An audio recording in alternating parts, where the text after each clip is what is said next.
نستعينه ونستغفره ونؤمن به ونتوكل عليه ونعوذ بالله من شرور أنفسنا ومن سيئات أعمالنا من يهد الله فلا مضل له ومن يضلل فلا هادي له وأشهد أن لا إله إلا الله وحده لا شريك له وأشهد أن محمدا عبده ورسوله أما بعد فأعوذ بالله من الشيطان الرجيم إنما المؤمنون الذين إذا ذكر الله وجلت قلوبهم وإذا تليت عليهم آياته زادتهم إيمانا وعلى ربهم يتوكلون আল্লাহ রাব্বুল আলামিনের জন্য সকল প্রশংসা যে আল্লাহ পাক আমাদেরকে মুসলমান করেছেন এবং ঈমানের নিয়ামত দেওয়ার পরে পরে মহান রব্বুল আলামিন আমাদেরকে তার দ্বীনের উপর এখন পর্যন্ত অবিচল রেখেছেন। আমরা এর জন্য বলছি আলহামদুলিল্লাহ। আলহামদুলিল্লাহ।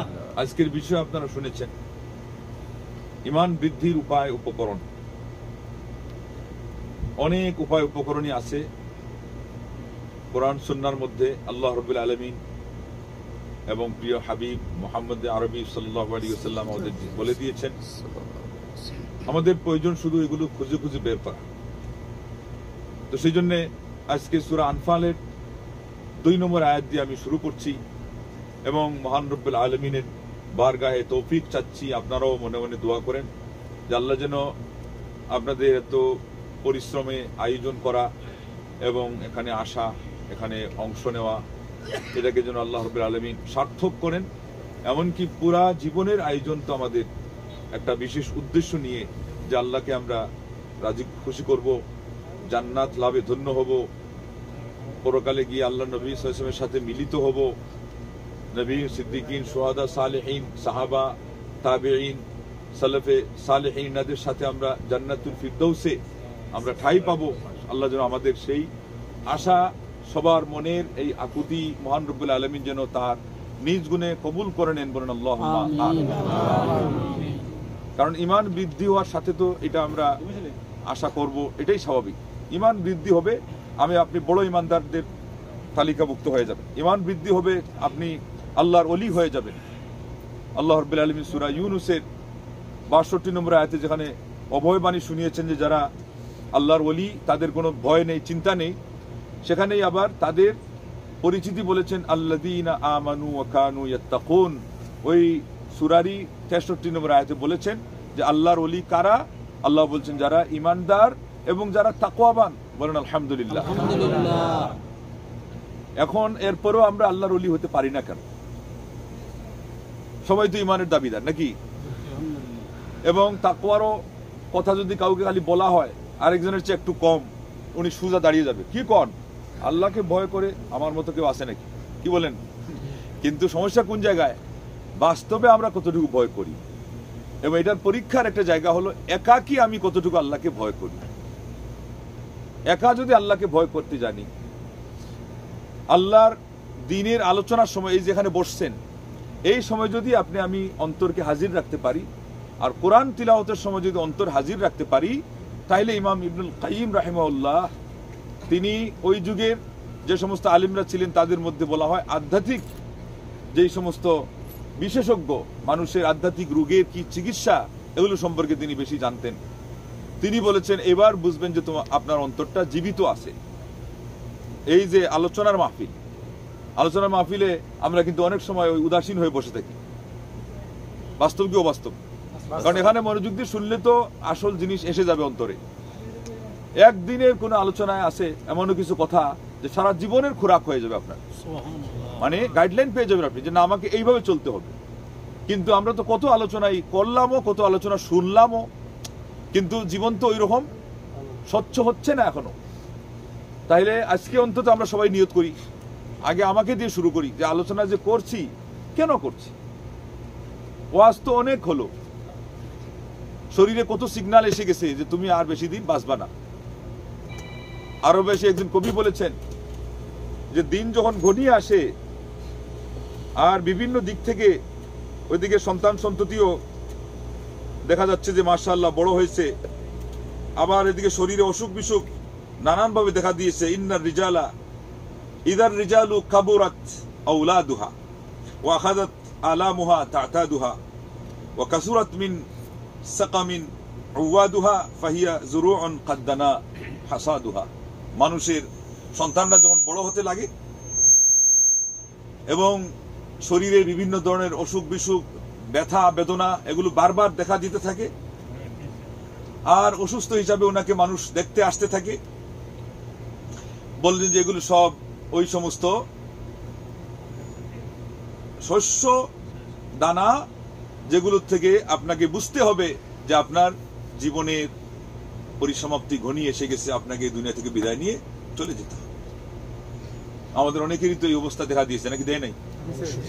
কিন্তু ব্যবহারিক একটু যখন আবার শরীরে একটু স্বস্তি বোধ করি, আমি সব ভুলে যাই, মনে করি যে আমরা এখন দুনিয়াদার, মনে করি যে আমাদেরকে আর যাওয়া লাগবে না, আমাদেরকে আর কারো কোনো অধিকারের ব্যাপারে চৌকান্না চৌকুশ হওয়া লাগবে না, আল্লাহর অধিকারী আমরা যেভাবে দিচ্ছিলাম চলছে এখানে। আর অসুখের সময় যখন বলছিলাম যে আল্লাহ করুণার কষাঘাতে অষ্টাগত হয়ে কে বলে নাই যে আল্লাহ আমি এখন সুজা হয়ে গেছি? কে বলে নাই?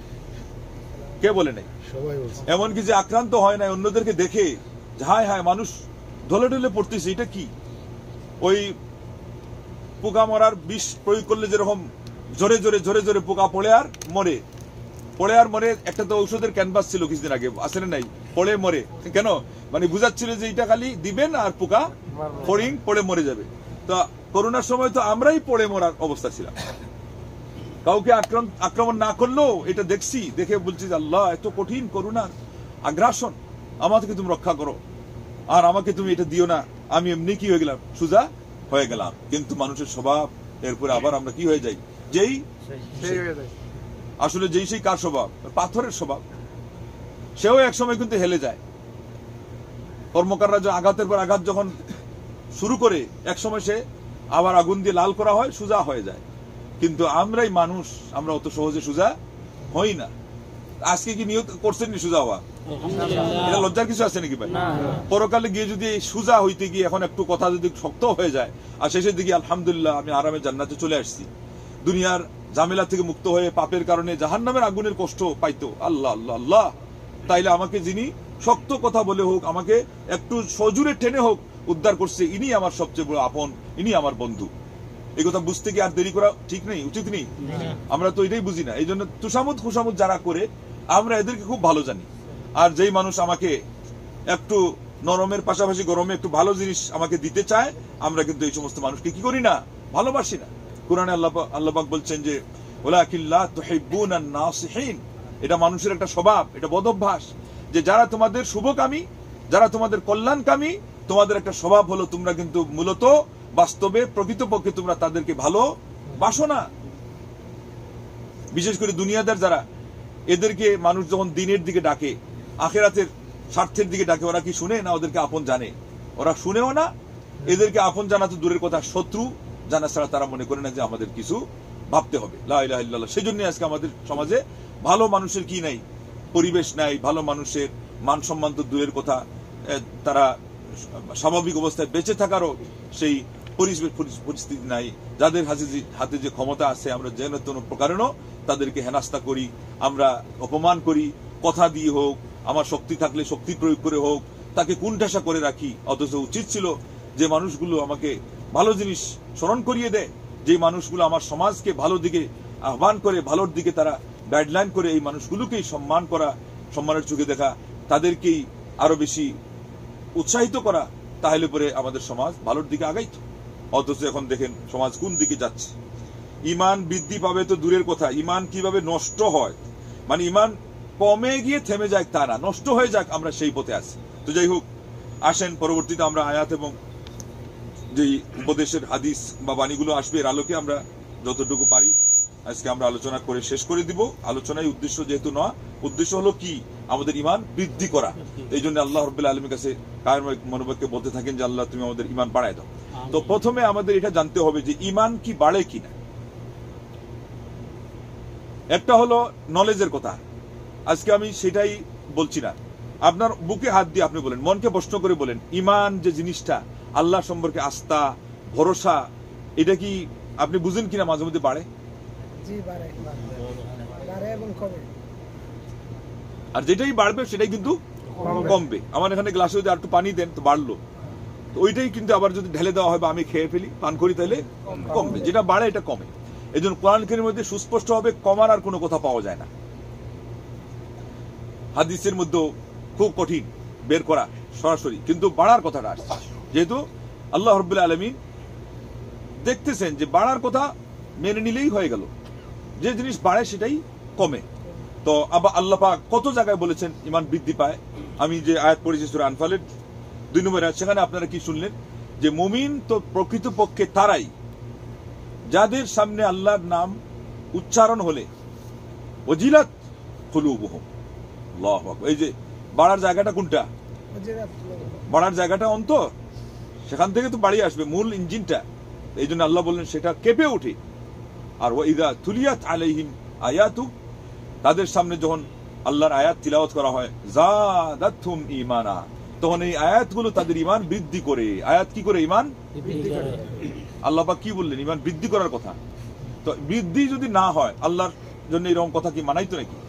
আল্লাহু আকবার। আর কি বলা লাগবে ঈমান বৃদ্ধির কথা? অথচ আরো আয়াত আছে। তাইলে এটা একটু হৃদয়ঙ্গম করেন যে আল্লাহ কি বলতেছেন। আপনি সরল অনুবাদটা খেয়াল করেন। আল্লাহ বলছেন তাদের সামনে যখন আল্লাহর আয়াত তিলাওয়াত করা হয় তাদের ঈমান বৃদ্ধি পায়। আল্লাহু আকবার। وَإِذَا تُلِيَتْ عَلَيْهِمْ آيَاتُهُ زَادَتْهُمْ إِيمَانًا وَعَلَى رَبِّهِمْ يَتَوَكَّلُونَ। আল্লাহ পাক বললেন তাদের সামনে আয়াত, আল্লাহর আয়াত তিলাওয়াত করা হলে ওই আয়াতগুলো তাদের ঈমান বৃদ্ধি করে দেয়, আর তারা আল্লাহ রাব্বুল আলামিনের উপরে ভরসা করে। আল্লাহর উপরে তো মুমিন মাত্রই ভরসা করি নাকি? কিন্তু এখানে এই শব্দ বলার পরে বলার মানে কি?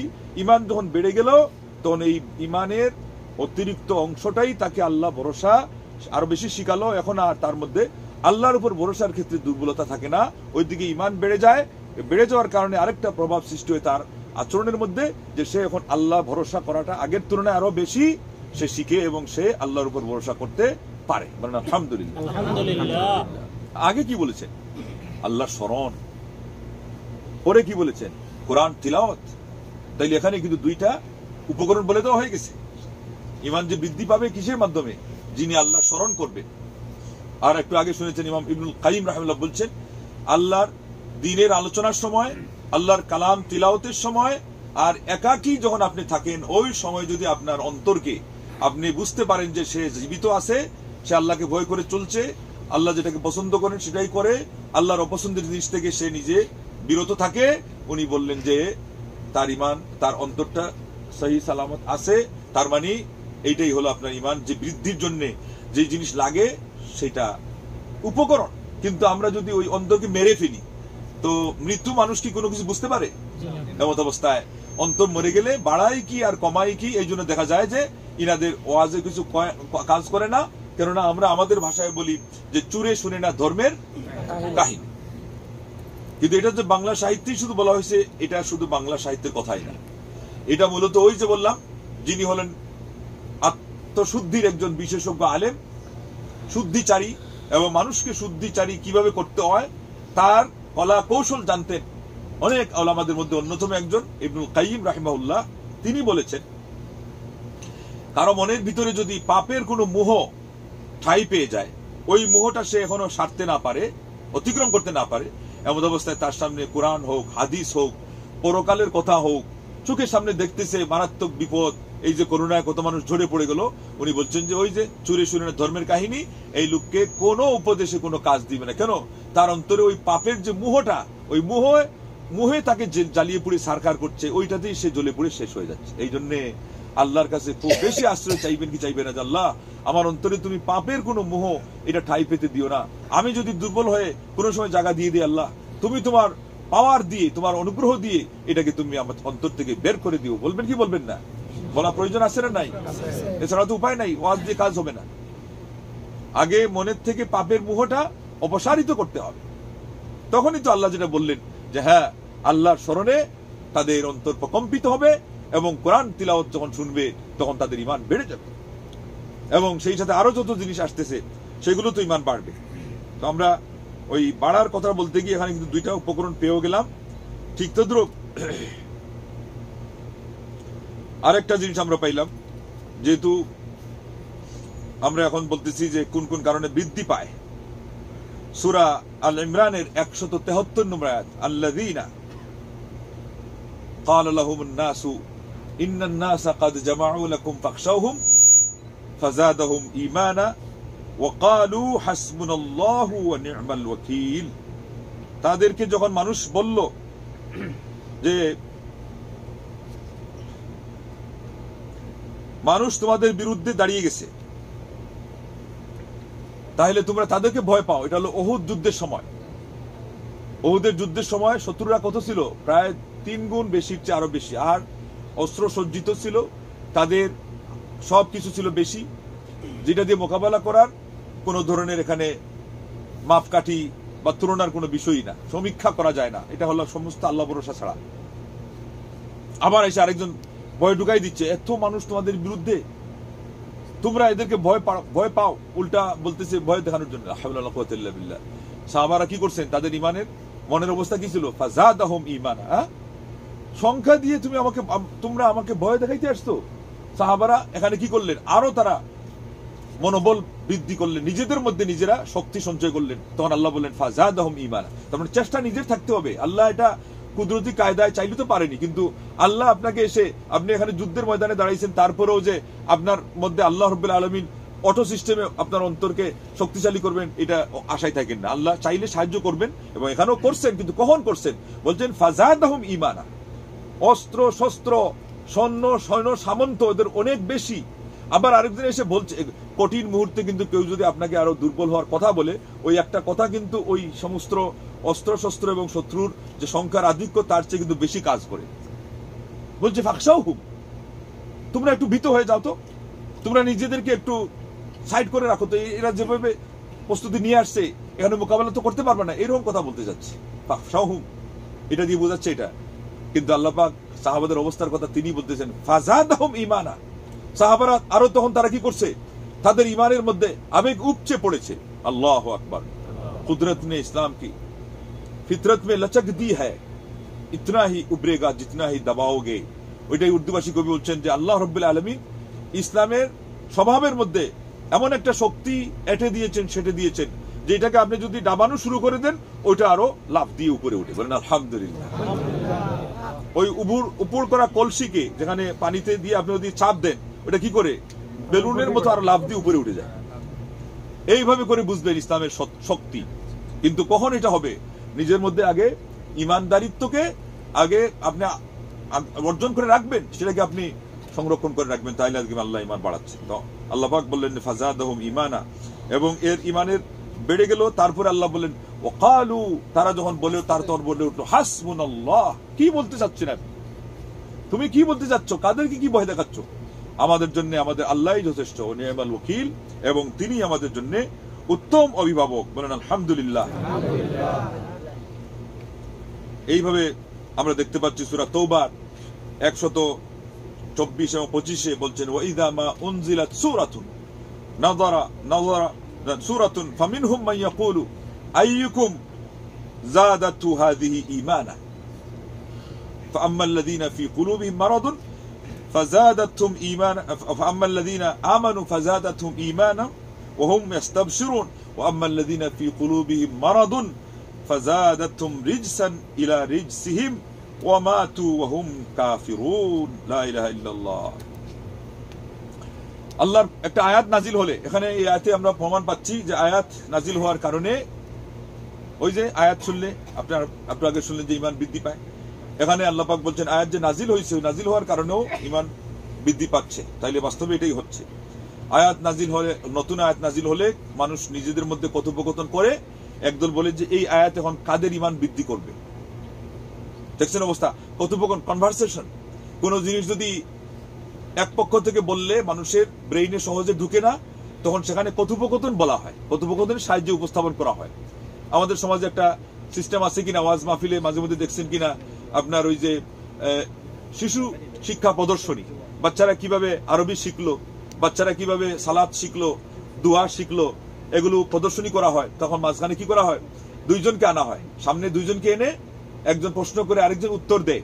হ্যাঁ, ঠিক তদ্রুপ বাস্তবে কিছু কাজ হাতে কলমে করে দেখানো হয়। ব্ল্যাকবোর্ড কেন ব্যবহার করা হয়? মানুষের দৃষ্টি আকর্ষণ হয়, মানুষ সহজে জিনিসটা বুঝতে পারে। এই আয়াতের এই প্রেক্ষাপট এইরকমই হয়ে গেছে যে ইমান বৃদ্ধির ক্ষেত্রে সাহাবারা এইরকম একটা কনভারসেশন শুরু করে দিয়েছে। আয়াত নাজিল হলো এবং তারা বলতেছে যে দেখা যাক এই আয়াতের মাধ্যমে তোমাদের কার ইমান বৃদ্ধি পাবে। তো আল্লাহ উত্তর দিয়ে দিচ্ছেন যে যারা ইমানদার তাদের ইমান বৃদ্ধি পেয়ে যায়, বাস্তবেই বৃদ্ধি পেয়ে যায়। কিন্তু ইমানদার হলে তো, তাই না, ফামাল্লাযিনা আমানু ফাযাদাতহুম ঈমানা, শুধু তাই নয়, ওয়াহুম ইয়াস্তাবশিরুন, তারা খুশি হয়। আয়াত নাজিল হয়েছে আল্লাহর পক্ষ থেকে, আমরা আরো কিছু পাইছি। আয়াতের সর্বমোট সংখ্যা কত? 6236টি আয়াত, 236টি আয়াত, ভালো করে মনে রাখবেন। আল্লাহু আকবার। এখন 600 আয়াতের অর্থ কার জানা আছে? যদি আমি প্রশ্ন করি, 600 মাত্র। কোরআনের পুরো আয়াতের সংখ্যা 6000-এর ঊর্ধ্বে, মাত্র 600 আয়াতের অর্থ, একটা করে অর্থ দাও। আবু দারদা বলছেন দুইটা অর্থ না জানলে মুফাসসিরে কোরআন হওয়া যাবে না। তার মানে 12,472টি কোরআনের তাফসিরের ক্ষেত্রে আপনার জ্ঞান থাকা লাগবে। 12,000, 12,500 বাংলাদেশে এইরকম মুফাসসির আসেনি। প্রত্যেকটা আয়াতের দুইটা তাফসির আছে। তো সাইনবোর্ডে তো দেখা যায় আন্তর্জাতিক মুফাসসির কোরআনে সব বাংলাদেশ ভরপুর।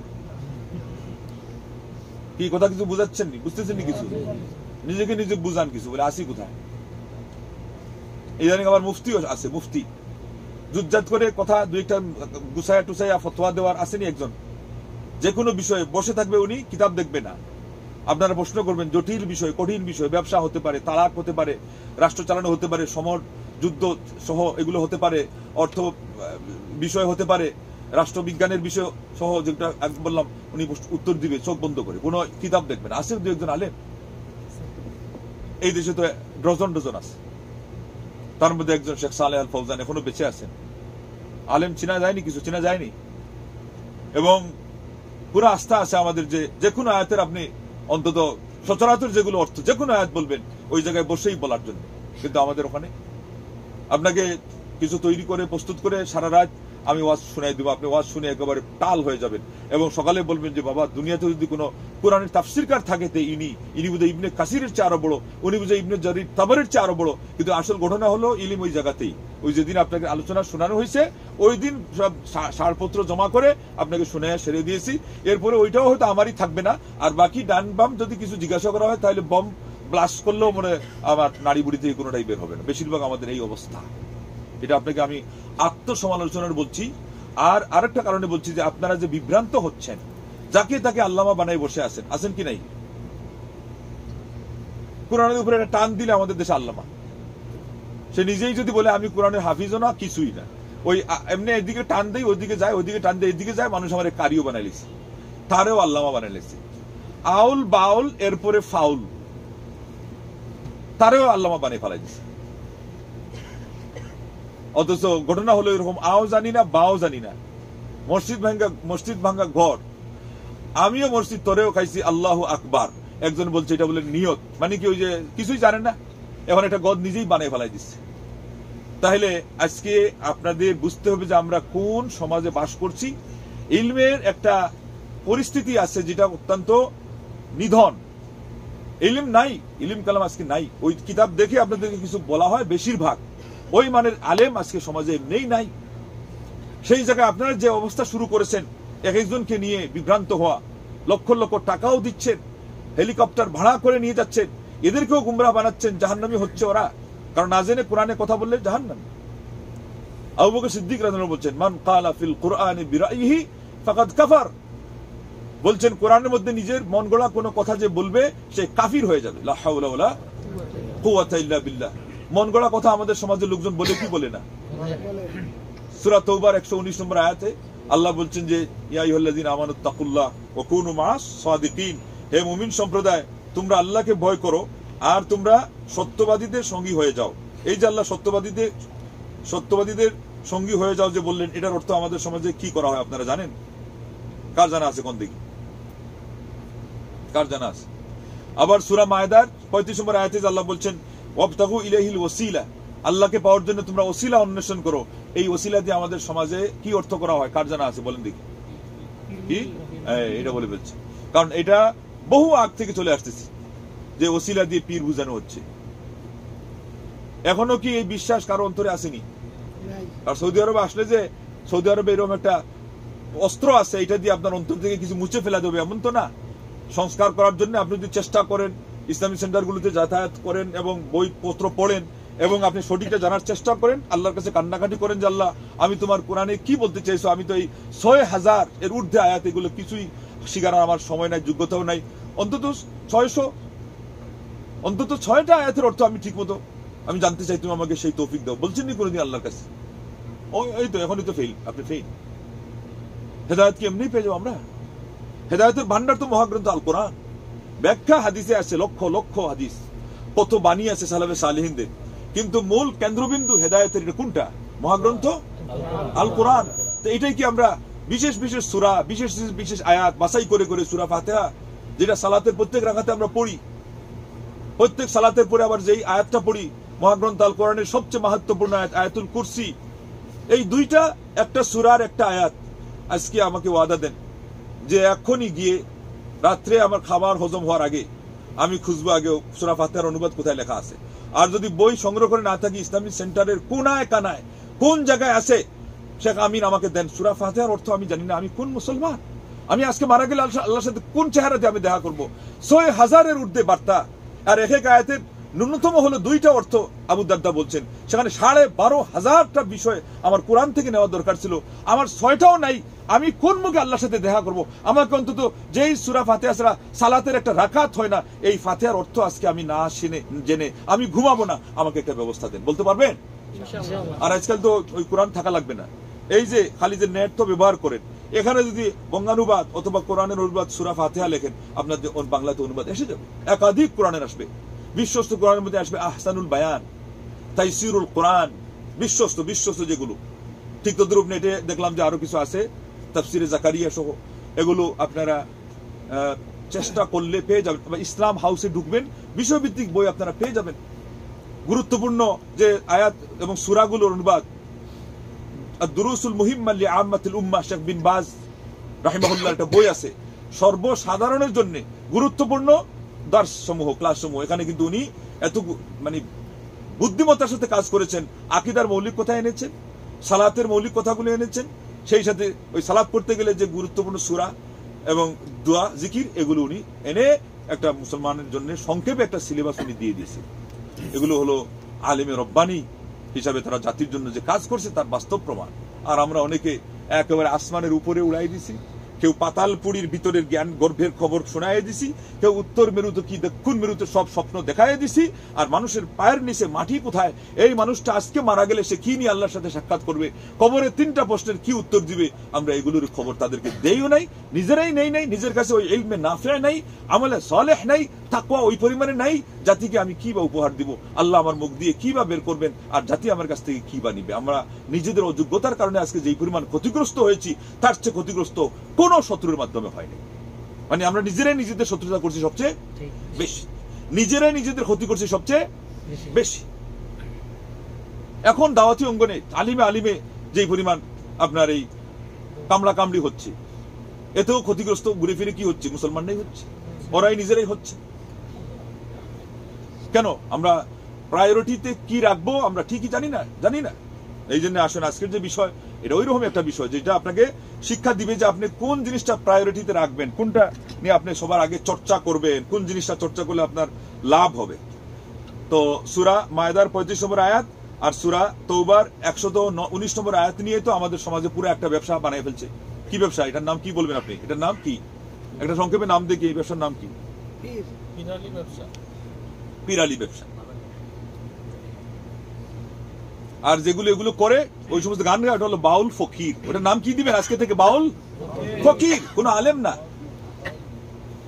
মঞ্চে গিয়ে যারা নাচানাচি করে, ও জালালি শাহ, ও ফৈজি বাবা, গায়রুল্লাহকে ডাকে, আবার কিয়ামতের দিনও কয় যে ডাক দিলে অধমের পানে চাইও রে, ও মুর্শিদ ধীরে ধীরে যাইও রে। আলেম কইবেন নি এদেরকে কোনদিন? আলেম বললে নিজের ইমান থাকবে? নিজের ইমান থাকবে না। ইমান অনেক স্পর্শকাতর জিনিস। সে যে কুফরি করছে, করে তো তার স্বাদ সে তার পেয়ে যাচ্ছে, তার হলো দুনিয়া আনাকুম জানাকুম খানাকুম। ইসলাম আর গেলাম আর আমি আমার দিয়ে নিয়ে চলে গেলাম, ব্যাস। আজকে এটা চলছে, আপনাদেরকে আমি চোখে অঙ্গুলি দিয়ে বলছি, আজকে চলছে। এবং আপনারা বুঝে যান, নাম শুনতে চাইলে আবু সুফিয়ান আল কাদিরি থেকে নিয়ে এখন যেটা আছে আবু তাহের আল কাদিরি, এগুলো শামীম রেজা সহ, আকবর আলী রেজবি সহ, সিলেটের ফুলতুলি সহ, এগুলো সব একই কাতারে দাঁড়িয়ে যাবে কিয়ামতের। লা ইলাহা ইল্লাল্লাহ, তাওহীদ জানে না, সুন্নাহর মর্মই বুঝে না, বেদাত ছাড়া এদের কোনো কাজই নাই, তাবিজ ছাড়া এদের কোনো ব্যবসায়ী নাই। ঝাড় মন্ত্র এবং ওসিলা ধরা বলতে আল্লাহ এবং বান্দার মাঝখানে শিরকি ওসিলাকে তারা দিন বানাই নিছে। কোরআন কারীমের মধ্যে সবচেয়ে বেশি প্রতিবাদ হয়েছে এই শিরকের, যেটা হলো আল্লাহ এবং বান্দার মাঝখানে ওসিলা ধরা। আর আজকে সুরের মার বড় গলা এ পর্যন্ত পৌঁছে গেছে, বলতে বলতে সে হলো মানুষের ইমান হরণকারী। উল্টা বলতেছে যে পীর ধরে না, মানে ওই পিরালি ব্যবসা করে না, ওই লোক হলো মুশরিক। বলেন লা হাওলা ওয়ালা কুওয়াতা ইল্লা বিল্লাহ। বাহ বাহ, এ কি বাত হ্যায়, কি হয়ে গেল? আশ্চর্যের জগৎ হয়ে গেল। মগের মুল্লুক পেয়ে গেল নাকি? না, ওই মগের মুল্লুক হতে দেওয়া যাবে না। কিন্তু যদি আলেমরা চুপসে যায়, এইভাবে সয়ে যায়, এইভাবে এদেরকে নাচানাচি করতে দেয়, তাহলে দিন দিন এরকম মানুষকে মুশরিক বানায় ছাড়বে। আজকেই একজন এই যে আমসাদ সিনারি শেখ বলতেছে যে টাঙ্গাইলের মতো এলাকায় তার ভক্ত হয়ে গেছে, এবং সৌদি আরব থেকে যারা লোকজন গেছে তাওহীদের শিক্ষা নিয়ে গেছে না, এরা 2টা মসজিদ করছে একই এলাকায়, যাতে তাওহীদি কথাগুলো চর্চা হয়, সুন্নাহ ভিত্তিক এখানে ইবাদত বন্দেগী হয়, বেদাত অন্ত না হয়, সালাত শেষ হয়ে যাওয়ার পরে ইয়া নবী দিয়ে সুর তুলে মিলাদ পড়ে হেন তেন এগুলো না হয়। ওই এই তাহিরির ভক্তগুলো গিয়ে 2টা মসজিদ তারা জবরদখল করে, সেই মসজিদ ওরা কি করতেছে তাইলে? এর বন্ডমি যদি ওই মসজিদে ঢুকে, মসজিদে কি সালাত পড়ে কোনো লাভ হবে? 100 বছর সালাতে যদি সেজদায় পড়ে থাকে, এর মতো যে জিনিসগুলো যদি এখান থেকে নেয়, এর কাছ থেকে শিরকি তন্ত্র মতো চিরস্থায়ী জাহান্নামী হওয়া ছাড়া ওদের কোনো উপায় নেই। এর একটা মাহফিলে ওর ডজন ডজন শিরিক করে চলে আসে। লা হাওলা ওয়ালা কুওয়াতা ইল্লা বিল্লাহ। কেউ ফিরে না খালি হাতে হাজারের দরবারে। এই তাহিরি রেজা আল্লাহ পুড়াও। আরে বাহ বাহ, আপনি মুমিন হইছেন, আপনাকে জ্বালাবে পুড়াবে কে? আল্লাহ। আল্লাহ পাক বলছেন, তোমরা কি মনে করছো যে ঈমান আনলাম বললা তোমাদের শেষ হয়ে যাবে? ওয়ালাকাদ ফাতান্নাল্লাযিনা, এই যে এখানে ফাতান্নার অর্থ হলো জ্বালাও পুড়াও। আল্লাহ জ্বালাবেন পুড়াবেন, মানে পরীক্ষা নিবেন। আগের জন্য পরীক্ষা নিচ্ছি, তোমাদেরকে পরীক্ষা নিব। আর ও তার ভণ্ড বাবাদেরকে বলতেছে এই তাহিরি রে জ্বালাও পুড়াও, আবার চিৎকার পেটে পাগল হয়ে যায়। আর মাঝখানে কি করে জানেন? এটা হলো আল্লাহর নামের আর অপমান। কেউ যদি গানের অনুষ্ঠানে গিয়ে কোরআন তিলাওয়াত করে, এটা কি কোরআনের সম্মান হলো? ওই যে আমাদের দেশে সিনেমা উদ্বোধনের সময় কোরআন তিলাওয়াত করে, এটা কি অপমান না? তার আগাগুলা বিষয়বস্তু হলো গায়রুল্লাহকে ডাকা, এবং এগুলো নাম ধরে ডাকে। ডাকে কি ডাকে না? এই বাবা সেই বাবার মধ্যে জালালি একটা আছে না নাই, ফয়জি একটা আছে না নাই, অমুক তমুক আছে না নাই, লা হাওলা ওয়ালা কুওয়াতা ইল্লা বিল্লাহ। এরপরে মাঝখানে আল্লাহ গো আস্তাগফিরুল্লাহ, এটা কি আল্লাহকে সম্মান করে ডাক? এইটা হলো আল্লাহ রাব্বুল আলামিনকে অপমান করার ডাক। আল্লাহ পাক দুনিয়াতে যদি মানুষকে শাস্তি দিতেন চাক্ষুষ, তাইলে গজব নাজিল হইতো ওর অনুষ্ঠানগুলোতে সবার আগে, সিনেমা হলের আগে। কারণ ওখানে হলো পাপ হচ্ছে, এটা এক ধরনের পাপ। ওরা এক সময় চাইলে বা মনে ভয় থাকলে আল্লাহকে ভয় করবে। ওই শুক্রবারে গিয়ে অন্তত ভুল ভাবেই করতেছে, ধোকায় পড়ে আছে, ওরাও আল্লাহকে কান্নাকারি করছে, মাপ চাচ্ছে। কিন্তু এই যে ভণ্ডামি করতেছে, ও কি কোনোদিন বলবে যে তোমারে আমি ওই যে মাহফিলে গিয়ে বলছিলাম যে দুষ্টামি করে শয়তানি করে করে গায়রুল্লাহরে ডেকে ডেকে শিরিক করে মানুষকে করাইয়া, আর মাঝখানে আল্লাহকে কইছিলাম যে এটা আমি ভুল করছি, এটা কি বলবে? কারণ সে তো এটাকে ভুল বুঝতেছে না। এই জন্য ধর্মের নামে কোনোদিন ভুলের আশ্রয় নিয়েন না, আশ্রয় দিয়েন না, কারণ এটা থেকে তোবার কোনো সুযোগ হয় না। যেহেতু এটা ধর্ম মনে করে নেওয়া হয়েছে, ও মনে করছে এটা আল্লাহরে ডাকা। এই জন্য গলাবাজি করে বলতেছে আমি কি, আমরা আমাদেরকে বলে কবর পূজারি, মাজার পূজারি, আমরা কই পূজা করলাম, আমরা কই কি করলাম। আর বাস্তবে দেখা যাচ্ছে সেগুলা করতেছে গিয়ে ওখানে গিয়ে এইরকম মানে মাথা নত করে বসে আছে, আবার কত জায়গায় তার দাঁড়িয়ে আছে, বাচ্চাদেরকে দিয়ে তার পায়ে কদম বুসি নিচ্ছে। এগুলো তো আপনারা আজকাল নেটের যুগে দেখে ফেলতেছে। আরেকটা পা ধরে আবু সুফিয়ান কাদেরী পা ধরে লোক একেবারে বসে আছে, একেবারে উপুর হয়ে পড়ে আছে, এবং বলছে ওয়াজ শেষে আমি ওই মাজারের কাছে গিয়ে চাইবো উমরা এবং হজের টিকিট, ওই বাবা আমাকে উমরা এবং হজের টিকিট দেয়। এর চেয়ে চাক্ষুষ মুশরিক দুনিয়াতে আর আছে নাকি? জাহিলি যুগের আবু জেহেল, আবুল আহাবকে আল্লাহ নবী মুশরিক বলছেন, আখ্যা দিয়ে ওদেরকে দাওয়াত দিয়েছেন, কিন্তু ওরাও কোনোদিন এই কথা বলে নাই যে আমরা সরাসরি অমুক রাখছি এটা চাই। তারাও বলতেছে, সূরা জুমারের 3 নম্বর আয়াতে গিয়ে দেখেন, মা না'বুদুহুম ইল্লা লিইউকাররিবুনা ইলাল্লাহি যুলফা।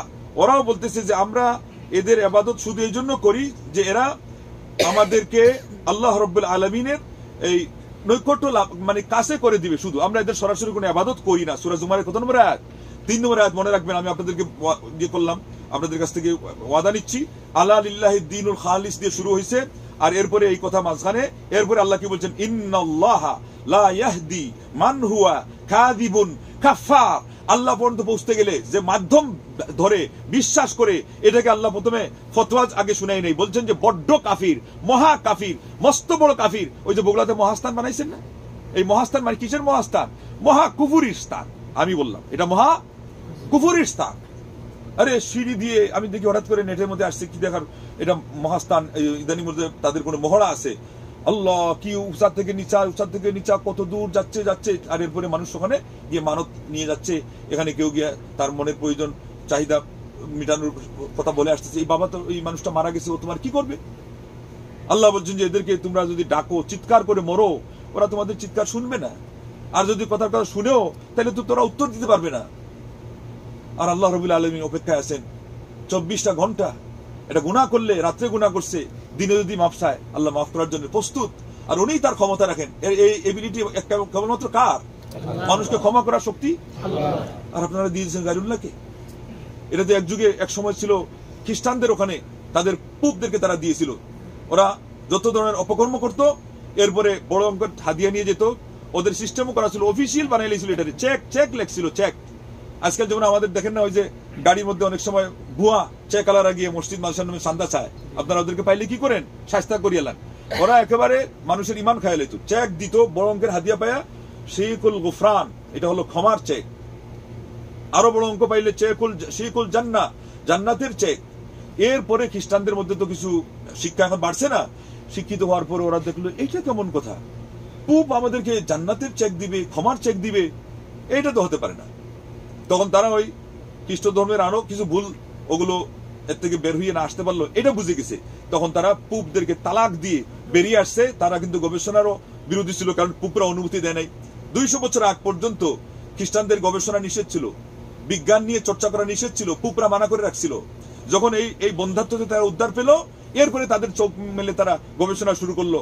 প্রথমে মাটি গবেষণা করতে লাগছিল, 6 মাইলের নিচে গিয়ে দেখে একটা শিলাখণ্ড সারা পৃথিবী ব্যাপী এমন ভাবে পড়ে আছে যে এর নিচে যাওয়ার আর কোনো ক্ষমতা, বিশেষ ক্ষমতা নাই। তখন তারা উপরের দিকে ভ্রুক্ষেপ করলো। এরপরে যাইতে যেতে এখন তারা কতটুকু সত্য মিথ্যা, গ্রহে, মঙ্গলে, চাঁদে তারা বলতেছে, মোট কথা কিছু তো আবিষ্কার করছে। তো এটা হলো এই বন্ধাত্ম থেকে উদ্ধার পাওয়ার পর। আর আজকে মুসলমানরা সবচেয়ে উন্নত জাতি হওয়া সত্ত্বেও তারা ওই বন্ধাত্বের ভিতরে এখন আরো গা গুজাচ্ছে। কথা বাস্তব না অবাস্তব? আর নেটের এটাকে অপব্যবহার করে এখন এই পীর মুরিদির ব্যবসাকে এরা আরো কি করতেছে, আরো ব্যাপকতা দিয়ে দিচ্ছে। আর হুজুগে বাঙ্গাল আমাদের বেশিরভাগ মানুষ, তারা এখন এই নেটের মধ্যে ঢুকে দেখছে এরও তো বাজার আছে। আর এ কিভাবে যে ইয়ে করলে ভাইরাল হলো, ওইটা তো ইতিহাস জানলে তো সবাই জানে। ওই জুতা পিঠা খাইছে, ওই যখন পাগলামি করছিল, গায়রুল্লাহকে ডেকে ডেকে ওরে মারছিল, কিন্তু মাথার উপরে জুতা। তো ওইটা মানুষ এখন ভুলে গেছে। এখন ওই মাঝখানে যেগুলো আছে, যেগুলো দিয়ে মানুষকে হাসায় যে আমি এখন চা খাই না, এই খাই সেই খাই, আছে না? বুঝতেছেন তো ঘটনা? এই করে এখন বাজারে উঠে গেছে। আরে এখন কোন মুসলমান আসলে সুন্নাহর অনুসারী, কোনটা তাওহীদের অনুসারী, এর মধ্যে পার্থক্য নাই, একেবারে সমানে ওর ভক্ত হওয়া শুরু করে দিয়েছে। এটা কি বিপদ! এই জন্য তো আপনাদের নাম হুজুগে বাঙ্গাল। হুজুগে বাঙ্গালগিরি করে দুনিয়া যদি 2 দিনের চলেও আখিরাত চলবে নাকি? আখিরাত চালাইতে গেলে কি লাগবে? ইলম লাগবে, ইলম, উপকারে ইলম, আল্লাহকে চিনা লাগবে এবং ইমানকে ঠিকমতো সাধন করা লাগবে। ইমানকে আগে ধারণ করবেন, বুঝবেন, তাওহীদের সংজ্ঞা জানবেন, প্রকার জানবেন, লা ইলাহা ইল্লাল্লাহর অর্থ জানবেন। আচ্ছা, লা ইলাহা ইল্লাল্লাহর সঠিক অর্থ কি আমাকে একজনে বলেন। কেউ বলবেন না, আগে হাত তুলেন, আমি তখন চয়ন করব। আল্লাহ ছাড়া কোনো ইলাহ নেই বললে তো ভুল হয়ে গেল, আমি হাত চয়ন করব। জি জি, ওই আপনি বলেন। হ্যাঁ, উনি ওই যে বসেই বলেন, সমস্যা নেই। জি, লা ইলাহা ইল্লাল্লাহর সঠিক অর্থ কি? আল্লাহ ছাড়া কি? সত্যিকার বলছেনি, প্রকৃত বা সত্য বলছেনি, হয় নাই, সত্য কোনো সত্য ইলা নাই। তাহলে এখন বুঝলেন, এরা মাঝখানে কি ভুলে গেছিলেন না আসলে আপনি এটা চর্চা করেন নাই কোনোদিন? আপনি বলেন। হ্যাঁ জি, ওয়ালাইকুম সালাম। লা ইলাহা ইল্লাল্লাহ, লা ইলাহা ইল্লাল্লাহ, লা ইলাহা ইল্লাল্লাহ, লা ইলাহা, কোনো ইলাহা নাই, ইল্লাল্লাহ একমাত্র আল্লাহ। আপনাকে এত এই ইঞ্জিনিয়ারিং করতে কে বললো এখানে? ওইটা তো আমাদের দেশে হচ্ছেই, এক কালিমার মধ্যে 19 শ্রেণীর জিকির। এইটা বলা হয় নাই বাবা, বলা হয়েছে সরল অর্থ কি, সঠিক অর্থ বলতে হবে। এটা হলো আল্লাহ ছাড়া সত্য কোনো মাবুদ নাই। কারণ আপনি বলতেছেন যে তাওহীদের কথা, আপনি বলতেছেন যে ইমানের কথা, অথচ লা ইলাহা ইল্লাল্লাহর অর্থ যদি জিজ্ঞাসা করা হয়, এখানে তো কয়েকজন আছেন মাশাআল্লাহ ইসলামিক সেন্টারে যাতায়াত করেন, হয়তোবা অনেকে নতুন আছেন, তো এই যদি অবস্থা হয়, যারা ইসলামিক সেন্টারের ধারে কাছেও নাই, এই সমস্ত স্কলার সহ, তারা কিন্তু লা ইলাহা ইল্লাল্লাহর যে এই যে সঠিক অর্থ, যেটা আল্লাহ ছাড়া সত্য কোনো মাবুদ নাই, এরা কিন্তু বলতে পারে।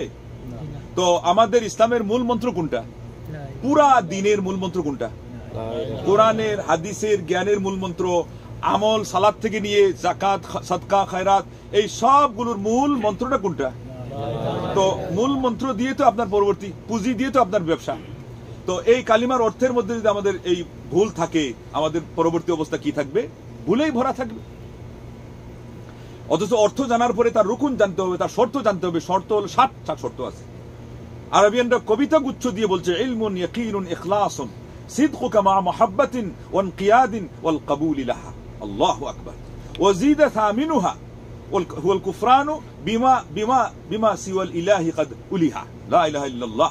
ইলম লাগবে, দৃঢ় বিশ্বাস লাগবে, তারপরে ইখলাস, খাঁটিত্ব লাগবে, সিদক, সততা লাগবে, তারপরে মুহাব্বত, ভালোবেসে আল্লাহকে নিবেন, তাওহীদের বিষয়গুলোকে নিবেন, ভালোবেসে ইসলামকে নিবেন, ইসলামের সাথে অন্য কোনো জিনিসের মিশ্রণকে মানবেন না, ইসলামের মধ্যে কোনো জিনিসের সেখানে দানাই ফানাই নাই, হযবরল ইসলাম নেওয়া যাবে না।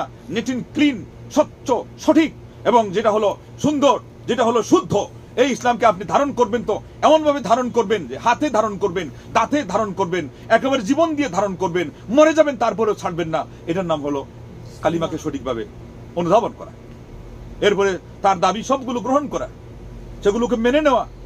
কালিমা এসে বলছে যে আপনাকে আল্লাহ এক বলে মানতে হবে। কালিমা এসে বলছে গায়বের শুধু ইলম আল্লাহই রাখেন, মানতে হবে কি হবে না? অথচ আজকে ভণ্ডামির জগতে কি আছে? নবীকেও তারা বলে যে গায়ব না জানা পর্যন্ত, নবী যে গায়ব জানেন না বিশ্বাস না করলে আপনি মুসলমানই না। এরা কোন দিক থেকে এসে ঢুকেছে ইসলামের মধ্যে? এটা কি ইসলামের মধ্যে কোনোদিন ছিল না? আছে? আল্লাহ অস্বীকার করে বলছেন, কুল লা ইয়ালামু মান ফিস সামাওয়াতি ওয়াল আরদিল গায়বা ইল্লাল্লাহ। হে নবী, তোমার ভাষা ওদেরকে জেনে দিয়ে আসো, এরপরে যেন তারা এগুলো না করতে পারে। এর মানে হলো এরপরে যদি করে তো কিয়ামতের দিন গিয়ে আল্লাহর সামনে এরা ফেসে যাওয়া ছাড়া কোনো কায়দা নাই, যে তোমার জবানে আমি ওদেরকে শিখাই দিয়ে আসছি, যে তুমি বলে দাও যে আসমানে হোক জমিনে হোক আমি আল্লাহ ছাড়া গায়েব কেউ জানে না। আর আজকে এই নবীর নামে এই সমস্ত আশিকান খাজিগানের দোহাই দিয়ে বলে মুখে মুখে আশিকে রসুল্লাহ, কার্যত এরা হলো আশিকে রসগোল্লাহ। আর এরা আজকে বলে যে নবীকে গায়েব জানতে না জানলে মুসলমানই থাকতে পারবে না। এরপরেও এদেরও বাজার আছে, এরপরেও এদেরও আবার বলে ওয়াজ মাহফিল আছে। ওয়াজ মাহফিল কেন থাকবে? ওরা মাজারে গিয়ে বন্ডামি করে করো, তাও তো অনুমতি নাই। আপনি বাংলার মুসলমান, তাদের জন্য আপনার দাওয়াতি কাজ করা লাগবে না? ওদের জন্য আপনার অন্তরে দরদ থাকা লাগবে।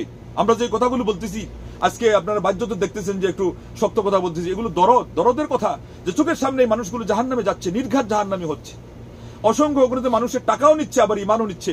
এগুলো হলো যারা আলেম, যারা প্রকৃত দিনের আলেম, তাদের উচিত এই সমস্ত চিন্তা করা এবং এদেরকে টেনে টেনে এনে ডেকে এনে এদেরকে আলাদা টেবিল টকে বসানো ছাড়া এর আগে মানে ঘরোয়া বৈঠকে বসিয়ে এদেরকে ইসলামের মৌলিক কথাগুলো শিক্ষা দেওয়া, যে তোমরা যে সারা বছর দেশে দেশে চষে বেড়াবে, ঘুরে ঘুরে ওয়াজ করবে, আর জনগণের এই লক্ষ লক্ষ টাকা সারা বছরে একজনের কোটি টাকা হচ্ছে, এগুলো পকেটে ঢুকাচ্ছ, এই মানুষগুলো ইমানও নষ্ট করবা আর টাকাও নিবা, এটা হয় না। তোমরা আগে সঠিকভাবে কালিমার অর্থ শিখো, তাওহীদের মর্ম বুঝো এবং কোরআন দিয়ে কিভাবে ওয়াজ করতে হয় সেটা জানো, সুন্নাহ দিয়ে কিভাবে ওয়াজ করতে হয় এটা আগে আয়ত্ত করো, তারপরে তোমরা ওয়াজের মাঠে গিয়ে নামো। এটা বলার দরকার ছিল কি ছিল না? অথচ আজকে কেউ শুনে না কারো কথা, নানা মনির নানা কথা, কেউ শুনে না কারো কথা। আর এদিকে জনগণ টাকার দিক থেকে ক্ষতিগ্রস্ত হচ্ছে, তাদের সময় নষ্ট হচ্ছে, তারা কত আশা নিয়ে ওয়াজ মাহফিলের আয়োজন করতেছে, আর কিয়ামতের দিন গিয়ে যদি দেখে যায় ইমানের মধ্যেই মায়ের খেয়ে তাদের চিরস্থায়ী জাহান্নামী হওয়া লাগতেছে, তো এর চেয়ে বেশি লাঞ্ছনা, গঞ্চনা, বঞ্জনা আর দুঃখ দুনিয়াতে আর কিছু হতে পারে নাকি? অতএব সবার আগে এইটা করেন। আজকে আমি ইমান বৃদ্ধির কথা নিয়ে বলছি বিষয়, সেই জন্য এটা বললাম। কিন্তু ইমান যদি মূলতই না থাকে, ইমানের শিকড়েই এরা আঘাত হানে, আমাদেরকে সর্বনাশ করে ফেলে, তাইলে তো কোনো লাভ হবে না। সেই জন্য এই জিনিসগুলো আমাদের চিন্তা করা দরকার আছে। আরো অনেক আয়াত আছে, আমি আর ওইদিকে যাচ্ছি না। মোট কথা ইমান যে বৃদ্ধি পায় এটা বুঝতে যে এই আয়াতগুলো এইগুলো যথেষ্ট না। আল্লাহ সুস্পষ্টভাবে বলছেন বৃদ্ধি পায়, আর আপনারা বুকে হাত দিয়ে বলছেন যে ইমান বৃদ্ধি পায়। আমি আপনাদেরকে বলবো আগামীকাল আপনারা নিজেরা একটু নিজেদেরকে একটা পরীক্ষা নিয়ে ইমান বৃদ্ধি পায় কি পায় না।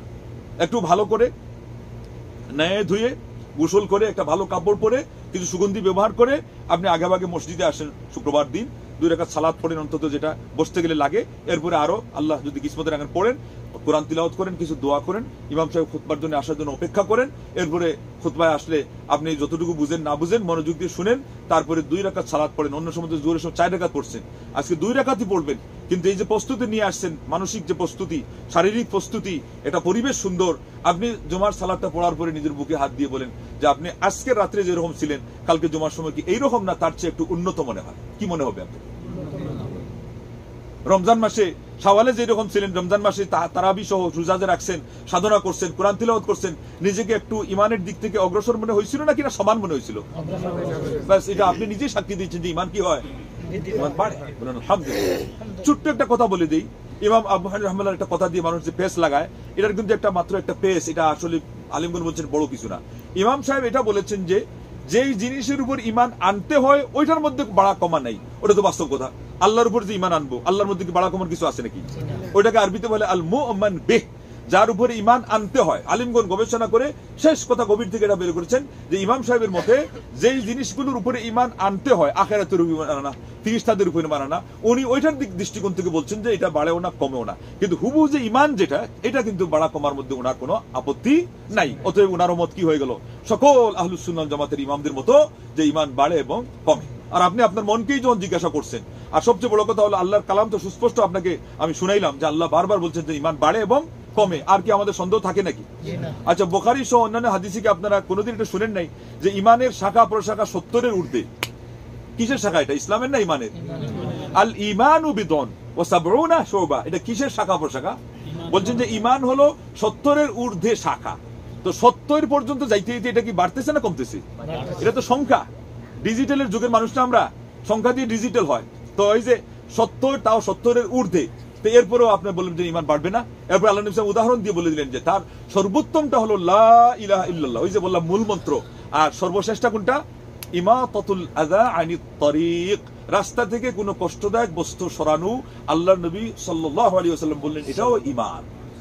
তার মানে যখন এটা সরাইবেন আপনি নিজেই কিন্তু ফিল করবেন যে না আমি একজন ভালো কাজ করছি। ওই কোনো সময় সাধারণ কিন্তু রিয়া আনে, এটা খেয়াল রাখবেন। ভালো কাজ যেটা দেখানো যায় ওটার সময় কিন্তু সে সব সময় চায় যে এটা সাথে সাথে আপনার মনের ভিতরে একটা রিয়াকারি আনুক। আপনি যে ভালো কাজ করছেন না, এখন মনে মনের জন্য আপনার এটাও আসে যে ওই যে লোকটা দেখতেছে, ওরা বলবে না রে কোন ভালো মা বাপ এই ছেলের জন্ম দিয়েছে, কোন উন্নত ফ্যামিলির মানুষটা না জানি এরকম করছে, ওই কিন্তু রিয়াতে শেষ হয়ে গেল। ওই কাজগুলো করবেন আর নিজেকে এইভাবে ট্রেনিং দিবেন যে না আমি কাউকে দেখানোর জন্য করি নাই, আরে তোমরা বাদ দাও, তোমাদের দেখা দিকে আমি না, আমি আমার আল্লাহ রাজি করার জন্য করছি। তো দেখবেন ইমান বাড়বে। কি করবে? ইমান বাড়বে। আপনি হবেন সভ্য মুসলিম, আপনি হলেন সভ্য সাচী, আপনি হলেন সত্য সাচী, আপনি হবেন শুদ্ধিচারী, আপনি হবেন একজন সভ্য সংস্কৃত। সারা পৃথিবীর মধ্যে আজকে এটা চ্যালেঞ্জ চলতেছে, তারা নাকি সভ্য। আজকে আমাদের সমাজে মানুষ কাদেরকে সভ্য বলে? ইউরোপিয়ানদেরকে। সভ্য আসলে কারা ছিল? মুসলমানরা। কিন্তু এখন বাস্তবে বলতেছে যে এর কারণ আছে না নাই? লেফাফা দুরুস্ত হওয়ার দিক থেকে, বাহ্যিক আচার আচরণে, লেবাস পোশাক সহ মানুষের সাথে কথা বলা, লেনদেন সততার সাথে করা, এগুলো কারা নিয়ে নিছে? এখন তো তারা সভ্য হয়ে যাবে। কিন্তু ভিতরে ময়লা আবর্জনা কি সাফ হয়েছে নাকি? মুসলমানদেরকেই যারা মেরে কষ্ট আরাম পায়, না মারলে, মুসলিম রাষ্ট্রগুলোর উপরে আঘাত না হারলে, আজকে ফিলিস্তিনি মুসলমানরা কত কষ্টের মধ্যে আছে, তাদের মানে ঘুমই হারাম হয়ে যায়, এরা আবার সভ্য হয় নাকি? কিন্তু বাহ্যিক দিক কিন্তু নিয়ে নিছে আবার ঠিকই। এমন কিছু বিষয় আছে যেগুলোর কারণে তারা কিন্তু নিজেদেরকে সভ্য বলে সাব্যস্ত করছে, অথচ এই চরিত্রগুলো সব ছিল কার? মুসলমানদের। জ্ঞানীগণ বলেছেন, গবেষকগণ বলেছেন তাদের সর্বোচ্চ সভ্যতার মধ্যে এতটুকু পাওয়া যায় যে অমুককে তুমি কষ্ট দিও না, তমুককে তুমি গালি দিও না, তার সাথে তুমি খিয়ানত করো না। আর আমাদের ইসলামের নবী সাল্লাল্লাহু আলাইহি ওয়াসাল্লাম বলেন খালি কষ্ট দিও না তা না, একটা মানুষ যদি তোমাকে কষ্ট দেয় তারপরেও তাকে কষ্ট দিও না বলেন নাই, বলছেন তাকে তুমি আরাম দেওয়ার চেষ্টা করো। সাল্লাল্লাহু আলাইহি ওয়াসাল্লাম। এর আগে কোরআন বলছে ইদফা বিল্লাতি হিয়া আহসান, তুমি যেটা সুন্দর ওইটা দিয়ে আরো চিকিৎসা করো, এটা প্রতিহত করো। আরবিতে একটা কবিতায় পাইছিলাম যে বলছে যে আপনি অসুস্থ হয়েছেন না, আমি অসুস্থ হয়েছি হয়ে আপনার সাথে দেখা করতে গেছি, আর আপনি আমাকে কষ্ট দিয়েছেন, আর এরপরে আমি আপনার কাছে ক্ষমা চাইতে গেছি। আমি এই কবিতা বুঝতে পারিনি, কারণ আমাদের সমাজে বোঝার কিছু আছে এখানে? এটা কি উল্টাপাল্টা না কাজ? আমি অসুস্থ হয়েছি, আপনি দেখতে আসবেন, এই তো কথা ছিল। বা আপনি আমাকে কষ্ট দিয়েছেন, আপনি ক্ষমা চাইবেন। আরবি কবি বলতেছেন উল্টাটা। শেষে দেখি এই কবিকে কে তৈরি করেছে? ইসলাম তৈরি করেছে। ইসলামই সেই ধর্ম ইসলামের নবী তো বলছিলেন যে ইত্তাকিল মাহারিমা তাকুন আবাদান নাস, হারাম জিনিস থেকে বেঁচে থাকো, তুমি সবচেয়ে বেশি বড় আবিদ হবা। এই যে আজকে এরা বলতেছে আল্লাহর ওলি, আল্লাহর ওলি হতে গেলে সবচেয়ে বড় ওলি হওয়ার কোয়ালিটি হলো হারাম থেকে বেঁচে থাকা। এই হাদিস বলতেছে, অন্যান্য আয়াত এবং হাদিস বলছে বেশি বেশি ইমানের পরিচর্যা করবেন, আল্লাহকে একনিষ্ঠতার সাথে তার ইবাদত করবেন, ইবাদতের কাজ বেশি করবেন। আহলুস সুন্নাহ জামাতের সংজ্ঞাতে ঈমান কি আছে? ইয়াজিদু বিত-তাআ ওয়া ইয়ানকুসু বিল মাসিয়াত। এটা আনুগত্যের কাজে বাড়ে, সবের কাজ করবেন, ঈমান বৃদ্ধি পাবে। ওই যে বললাম না একটু আগে, ইখলাস সহকারে যদি মানুষের সেবা করেন, কাউকে শোনানোর জন্য না, দেখবেন মনের ভিতরে একটা স্বস্তি বোধ করতেছে। বাস্তব না অবাস্তব? আজকালকার বিজ্ঞান স্যাটেলাইট দিয়ে দেখছে, এটা একটা অনুভূতি রিফ্লেক্ট হয় যে যত মানুষকে দান করে, মানুষের উপকার করে, সে এমনি সে কিছু পাচ্ছে না, দিচ্ছে আরো, অথচ ওইদিকে কিন্তু সুখী হচ্ছে, তার মন দেখবেন ফ্রেশ, সে দেখবেন অন্যদের তুলনায় সুন্দর কথা বলতেছে, সে শ্বাস ফেলতেছে, নিঃশ্বাস আরামের। কেন? ওটা রিফ্লেক্ট হয়, ওর শরীরের অস্থি মজ্জার অন্তরের গভীর থেকে দোয়া আসে। কোনো সময় দোয়া দেখ আর না দেখ, ওরা বলছে যে ওই মনটা যে খুশি হয়েছে, ওখান থেকে এই লোকের সরাসরি একটা তার মনের ভিতরে, এই লোকের মনের ভিতরে এসে একটা তার প্রভাব এসে রিপোর্ট ফিরতে এসে গেছে। বলেন আলহামদুলিল্লাহ। তো আল্লাহ নবী কি বলছিলেন? আহসিন ইলা জারিকা তাকুন মুমিনা। ওই হাদিসের মধ্যে শেষে বলছেন, তোমার প্রতিবেশীর সাথে ভালো আচরণ করো, তুমি মুমিন হয়ে যাবা। তো ইসলামের নবী আমাদেরকে কষ্ট দিও না, শুধু এটা বলেন নাই, বলছেন আরো কি করো, মানুষকে ভালো কিছু বলো। ওয়া আহসিন ইলা মান আসা ইলাইকা। আলী রাদিয়াল্লাহু আনহু ওসিয়তনামা পাইছেন, ওখানে লেখা কয়েকটা জিনিসের মধ্যে একটা হলো যে তোমার সাথে খারাপ আচরণ করছে, তুমি তার সাথে উল্টা গিয়ে ভালো আচরণ করো। বলেন আলহামদুলিল্লাহ। আমাদের ইসলামে এটা আছে, ওয়াল কাযিমিনাল গায়যা ওয়াল আফিনা আনিন নাস ওয়াল্লাহু ইউহিব্বুল মুহসিনিন। এটা বলে দিতে আয়াতটা আপনারা ধরতে পারবেন যে এই আয়াত পড়ে পড়ে একজন বান্দি সে নিজে আজাদ হয়ে গেছে, কেননা তার মনিবের একটা উল্টা কাম সে করছে। মনিবের সে কি করছে?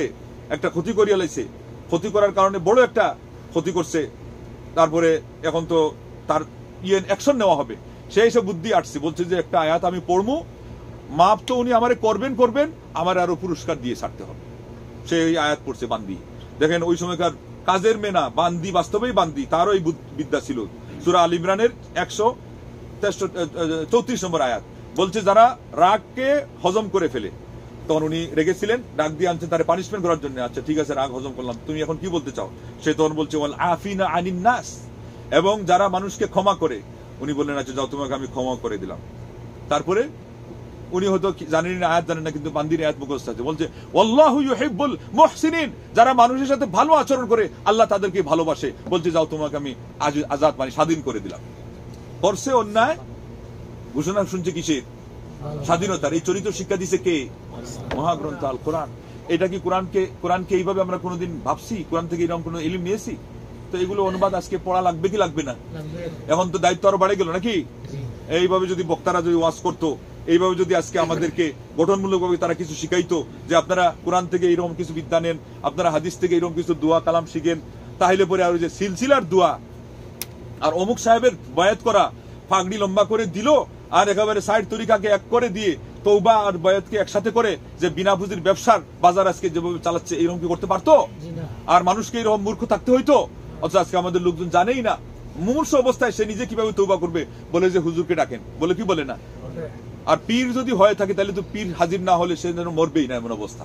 কিন্তু মালাকুল মউত কি অপেক্ষা করবে নি পীরে? তাইলে কি করতে হবে? ওগুলো সব বাদ দিয়ে নিজের পুঁজি নিজের হাতে করতে হবে। তো যাই হোক, ঈমান বৃদ্ধির প্রধান পয়েন্ট মূলত তিনটা। একটা হলো আল্লাহ রাব্বুল আলামিনকে চিনার কাজ করা। আরবি সাহিত্যে আছে মান কানা লিল্লাহি আরাফ কানা বিল্লাহি আখওয়াফ। যে ব্যক্তি আল্লাহকে বেশি চিনবে, সে ব্যক্তি আল্লাহকে বেশি ভয় করতে জানবে। ইন্নামা ইয়াখশাল্লাহা মিন ইবাদিহিল উলামা। এটা কোরআনেই বলা আছে, আল্লাহকে তার বান্দাদের মধ্যে সবচেয়ে বেশি ভয় করে কারা? আলেমরা। আর আপনি ইলম শিখবেন, আল্লাহ ভীতি আপনার অন্তরে ঢুকে যাবে। ওইটাই আপনি করেন নাই, এবং তারা বলছে আত্মশুদ্ধিতার জন্য পীর মুরিদি লাগবে। বলছে কি বলছে না? বলছে নাকি? আপনারা তো অপেক্ষায় আছেন যে বুড়া হয়ে যায়, খালি এমন একটা পীর খালি খুঁজতেছেন যে ওরে ধরে আপনি জান্নাতে চলে যাবেন। তো এখন আপনি কি করছেন? বুড়ার গাছ কাটতেছেন নাকি? তাহলে তার সালাত পড়ার দরকার নাই। আর বাস্তবেও কিছু পীর মুরিদি এমন আছে যেগুলো কিছু সাধনা করার পরে ওরা বলে দেয় যে আর তোমার কিছু লাগবে না, খালি আমারে খুশি করো। এবং নেটের মধ্যে মাইজ বান্দারি একটা তো বলেই দিয়েছে যে আমার কথা ছাড়া কেউ ওয়াজটা পর্যন্ত করতে পারবে না। বলে বাহ বাহ বাহ। এবার দেখছেন নি পীররে কি মাবুদ এবং যাজক বানাইছে কি বানায় নাই? পীর প্রভু বানায় ছাড়ি দিছে। এরপরে আরো কত 2 বছর আগে দেখছেন কিনা যে আপনার ওই আরেক পীরকে শাহ আলী না কিয়া ওই বলছে ওরা যে আমরা সালাত সিয়াম অত বেশি নাই, পুঁজি টুজি নাই, এটার পীরের পা ধরছি, ওই পীর আমাদেরকে টেনে টেনে জান্নাতে নিয়ে যাবে। বলছে কি বলে নাই? বলছে তো। দেওয়ানবাগি কোন খানকা থেকে বেরিয়ে আসছে? তার শ্বশুর কি? চন্দ্রপুরি। হ্যাঁ, আর এটা হলো চাঁদপুরি। আমি ওইটার জন্য ওটা কাছাকাছি জন্য ওটা মনে রাখা সহজ হয়। ওটা হলো চাঁদপুরি। চন্দ্রপুরিতে এখন যাওয়া লাগতেছে না, চাঁদপুরি বাড়ি গেছে আরেকজন বলছে কি বলেন নাই যে তুই উমরা করিস কি? উমরা তোর বাপ লাগে। শুনেন না এটা? বকাবকি করতেছে মানুষকে। কয় উমরা তোরে কি দিব? তুই পীরের খানকার গেটে পা দেওয়ার সাথে সাথে তোর জান্নাত নিশ্চিত। বলেন আউযু বিল্লাহ।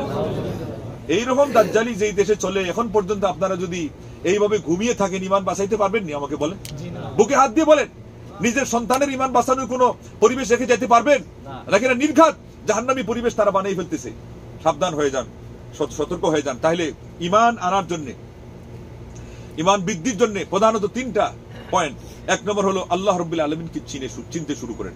আপনি যখন বুঝবেন যে না, আমার আল্লাহই হলেন আমার সুখে দুঃখে, তিনি আমার মাবুদ, তিনি আমার মনিব, তাকেই আমি ডাকবো। তিনি ছাড়া আমার ডাক কেউ শুনে না। কেউ শুনে নাকি ডাক? সুখে দুঃখে আপনার মান ইজ্জত কেউ বাড়ানোর আছে নাকি ভাই? বিপদে আপদে উদ্ধার করার। আর এরা তো পরিষ্কার বলে দেয় যে আমাকে উনি এটা দেন, আমাকে উনি এটা করেন, ওর কাছ থেকে আমি পাইছি, আমাদেরকে ওলিয়া উলিয়ার এটা দেব। এদের তো সুস্পষ্ট শিরিকের কথা আমি আর কত বলবো আপনাদেরকে। অতএব সুস্পষ্ট শিরিক থেকে যদি নিজে না বাঁচতে পারেন, নিজেই নিজের ভুল করলেন। এবং হাদিসের মধ্যে আসছে আদ-দুআউ হুয়াল ইবাদা, দোয়াই ইবাদত। আর এরা পরিষ্কার গায়রুল্লাহকে ডাকতেছে, এরপরও আপনি তাদেরকে যদি আপনি সায় দেন, এদেরকে স্বীকৃতি দেন, তাহলে কিন্তু আপনার ইমান বাঁচবে না। তাহলে আল্লাহকে চিনার জন্য তাওহীদের জ্ঞান বেশি চর্চা করেন। এটার জন্য আর বেশি কিছু বলা লাগবে না। তাওহীদের বইগুলো এখন থেকে খুঁজে খুঁজে বের করেন।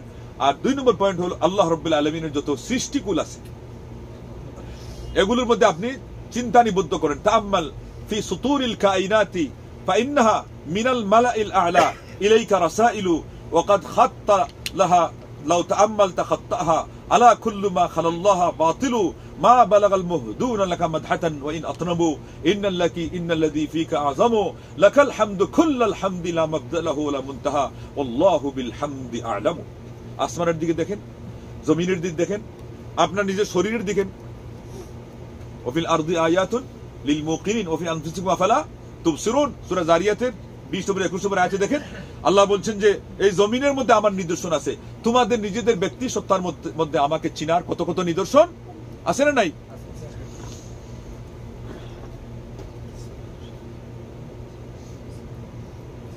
এই যে বয়স হচ্ছে যাদের, শরীরের মধ্যে যে পরিবর্তন বুঝতে পারতেছেন, মনের ভিতরে এটা আসে না যে দুনিয়াতে মানে আমার আর বেশি থাকার সময় নাই। এই সময় তো অন্তত আল্লাহর কথা স্মরণ হওয়ার কথা। এটাকেও আল্লাহ পাক বলছেন যে আমি তোমাদেরকে সতর্ক করেছি বান্দারে। আওয়ালাম নুআম্মিরকুম মা ইয়াতাযাক্কারু ফী মান তাযাক্কার ওয়া জাআকুমুন নাযীর। এত আয়ু দেই নাই যেখানে উপদেশ গ্রহণকারী ব্যক্তির জন্য যথেষ্ট ছিল, আবার তোমার কাছে সতর্ক করে আসে না নাই? দাড়ি চুল পাকলে এটা কিন্তু একটা সতর্ক সংকেত। শরীর দুর্বল হচ্ছে, এটা সতর্ক সংকেত। আর আজকাল ওই 80 তো দূরের কথা, 60-70 হওয়া লাগে না, 30-এর পর থেকে গিয়ে দেখেন বেশিরভাগ মানুষের শরীরের শক্তি আগের চেয়ে কমতে শুরু করে। সব ফরমালিন যুক্ত খাবার, আর এখানে এসে আবার এসি টেসির বাতাস খান, খাইয়া একেবারে যেগুলো রোগ টুক আছে জীবাণু টিবাণু ভিতরে ঢুকান, অ্যালার্জিতে বেশিরভাগ মানুষ আক্রান্ত, শরীরের শক্তি আর থাকে কোথায়? আল্লাহ আমাদেরকে মাফ করুক, আল্লাহ আমাদেরকে সুস্থ রাখুক, এবং সবচেয়ে বড় কথা হলো ইমানের দিক থেকে আমরা নিরাপদ থাকতে পারি। আল্লাহ আমাদের সবাইকে হেফাজতে রাখুন, বলুন আল্লাহুম্মা আমিন। তো আল্লাহ কি বললেন? তাহলে নিদর্শন আছে, আসমান জমিন, দিন রজনী, রাত আসতেছে আবার দিন যাচ্ছে, দিন আসতেছে রাত যাচ্ছে। তাইলে আমারও তো একদিন এইভাবে আমার দুনিয়াতে আমি আসছি আবার চলে যাব। এই কথা কিন্তু আমরা বেশিরভাগ ভুলে যাই। আজকে থেকে স্মরণ করবেন কিনা? চোখ বন্ধ করার সাথে সাথে প্রত্যেক দিন কিন্তু আপনার কাছে একবার মৃত্যুর কথা স্মরণের বাস্তব ঘটনা আসছে, এবং আল্লাহ এটাকে মৃত্যুর নাম দিয়েছেন। আপনি দোয়া পড়েন কি বলবেন? আল্লাহুম্মা বিসমিকা আমুতু ওয়া আহয়া, মরতেছি। এবং কোরআনে আল্লাহ বলছেন ওই যে মানলাম যে এবার যদি আমি জান ফেরত না দেই তো ওইটাই শেষ। এর অর্থ হলো আমাদের মরাটাই আসল। প্রত্যেক রাত্রেই আমরা একবার মরতেছি, ওইটাই আসল। এই যে এখন দাবদাহ এবং তাপ প্রবাহ, খরা, এটা দিয়ে কি প্রমাণ হচ্ছে? হাদিসে আসছে যে এটা বছরে জাহান্নাম 2টা শ্বাস ছাড়ে, একটা গরম থেকে একটা ঠান্ডা থেকে। তাবকায় নারিয়া তাবকায় জামহারিরিয়া জাহান্নামে আছে। এই দুই শ্বাসে যদি সারা পৃথিবী অতিষ্ঠ হয়, কিয়ামতের দিন সরাসরি এই যে চামড়া, এটা কি খুব শক্ত নাকি? জাহান্নামের আগুনকে সহ্য করতে পারবে? তাহলে কেন আমরা জাহান্নামকে স্মরণ করি না? কেন আমরা এরপরে হারাম হালাল বাসিস করি না? কেন এরপরে চোখ সম্বরণ করতে পারি না যে আল্লাহ এটা কি, আমাকে মোবাইল দিয়ে কেউ আমাকে জাহান্নামে নিয়ে গেলে আমি চলে যাবো নাকি? তাইলে এই মোবাইল ডাস্টবিনে ফেলতে পারবো, কিন্তু আমি এটাতে অবৈধ কোনো জিনিস দেখবো না। পারবেন তো ওয়াদা করতে? নিজের সাথে নিজে ওয়াদা করেন, আমার সাথে দরকার নেই। যে এটা কি করতেছি আমরা? কোরআন রমজান চলে গেল ছেড়ে দিলাম, আবার কোরআনের ছেড়ে দেওয়ার পরিবর্তে মোবাইল আবার হাতের মধ্যে নিয়ে নাকে মুখে মাখাচ্ছি। এই মোবাইলকে আমাকে জান্নাতে নিয়ে যাচ্ছে না জাহান্নামে নিতে যাচ্ছে? বেশিরভাগ মানুষকে কোন দিকে নিয়ে যাচ্ছে? জাহান্নামের দিকে যাচ্ছে। এরপর আমরা এই মোবাইলকে এত খাতির দেখাই, আল্লাহর কালামকে এতটুকু খাতির দেখাই না। আল্লাহ যদি রেগে যেতেন, আমাদের দুনিয়াতে বেঁচে থাকা সম্ভব ছিল? ধ্বংস করে দিতেন। রমজান মাস কোরআনের মাস হিসেবে বেশ কিছু তিলাওয়াত করলাম, আর এরপর এটাকে বন্দি করে পুরা 12 মাসের জন্য দিলাম বিদায়। এটা নিয়ে কোরআনের কদর? এই জন্য কোরআন থেকে আপনি শিক্ষা নেওয়ার জন্য বাছাই করা সূরার অর্থ অনুধাবন করার জন্য প্রস্তুতি নেন এবং আয়াতগুলো অনুধাবন করার জন্য প্রস্তুতি নেন। তারপরে এটা হলো দ্বিতীয় উপকরণ, যে আপনার ঈমান বাড়ে কিসের মাধ্যমে? আল্লাহ রাব্বুল আলামিনের সৃষ্টিকুলের মধ্যে চিন্তা নিবদ্ধ করলে। তৃতীয় উপকরণ হলো ঈমান বাড়ে কিসের মাধ্যমে? পুণ্যের কাজ বেশি বেশি করার মাধ্যমে। এবং আমাদের নবী সাল্লাল্লাহু আলাইহি ওয়াসাল্লাম যে পুণ্য শিখিয়েছেন, পৃথিবীর কোনো সভ্য জাতি নাই, কোনো ব্যক্তি নাই, কোনো বিজ্ঞানী নাই, কোনো দার্শনিক নাই যে তারা এগুলো শিখাইতে পারে। দার্শনিকরা তো বড় মানুষকে আরো ধ্বংস করে। এবং আমাদের সমাজে ইমামদের নামে আমরা অনেক কিছু ছড়াই, কিন্তু তাদের আসল কথাগুলো আমরা বলি না। ইমাম আবু ইউসুফ রাহিমাহুল্লাহ, তিনি হলেন হানাফি মাযহাবের যদি 3টা রুকুন ধরা যায়, 3টা মানে ভিত্তি, খুঁটি, তাইলে এই খুঁটির মধ্যে উনি হলেন 2 নম্বর জন। উনি কত নম্বর জন? 2 নম্বর জন। এই ইমাম আবু ইউসুফ রাহিমাহুল্লাহ থেকে আসছে আল ইকদুল ফরিদের 2য় খণ্ডে, যে উনি বলেছেন যারা দর্শন চর্চা করে, এই দর্শন এই মানুষকে জিন্দিক বানিয়ে ছাড়ে। বলেন লা হাওলা ওয়ালা কুওয়াতা ইল্লা বিল্লাহ। দর্শন মানুষকে জিন্দিক বানিয়ে ছাড়ে। পৃষ্ঠাটা আমি বলতে পারলাম না, যাই হোক আল ইকদুল ফরিদ, এটা আপনারা দেখে নিবেন 2য় খণ্ডের ওই 70 থেকে 80 পৃষ্ঠার ভিতরে। দর্শন চর্চা করলে মানুষ জিন্দিক হয়ে যায়, ইমাম আবু ইউসুফ রাহিমাহুল্লাহ বলছেন। আর এই দর্শন দিয়ে, দর্শন এবং মান্তিক বিদ্যা, এটা খুব কাছাকাছি। অথচ আজকে আমাদের সমাজে বিভিন্ন শিক্ষা প্রতিষ্ঠানে মান্তিক না পড়লে আর দর্শন না পড়লে এরা মনে করে আলিমি হওয়া যায় না। আছে না এই ভুল ধারণা? আছে না নাই? সাহিত্য, সুসাহিত্য কে শিক্ষা দিয়েছে? আমাদের ইসলাম শিক্ষা দিয়েছে। সুসাহিত্যের মধ্যে শীর্ষে কোরআন আছে, সুন্নাহ আছে। এরপরে সঠিক সঠিক যে সুন্দর কথাগুলো, আমি যে 2-4টা কবিতা বললাম না, এবং লা ইলাহা ইল্লাল্লাহ শর্ত কবিতায় বলা হয়েছে, এখানে সঠিক সুন্দর জিনিসগুলো শেখানো হয়।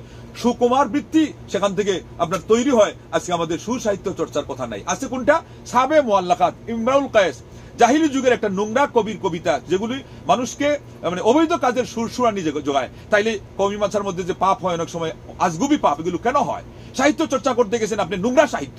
আপনি ভালো মুসলমানদের কোন সাহিত্য পান না? গদ্যাকারে আলী ইকদুল ফরিদ থেকে আপনি বাছাই করতে পারেন না?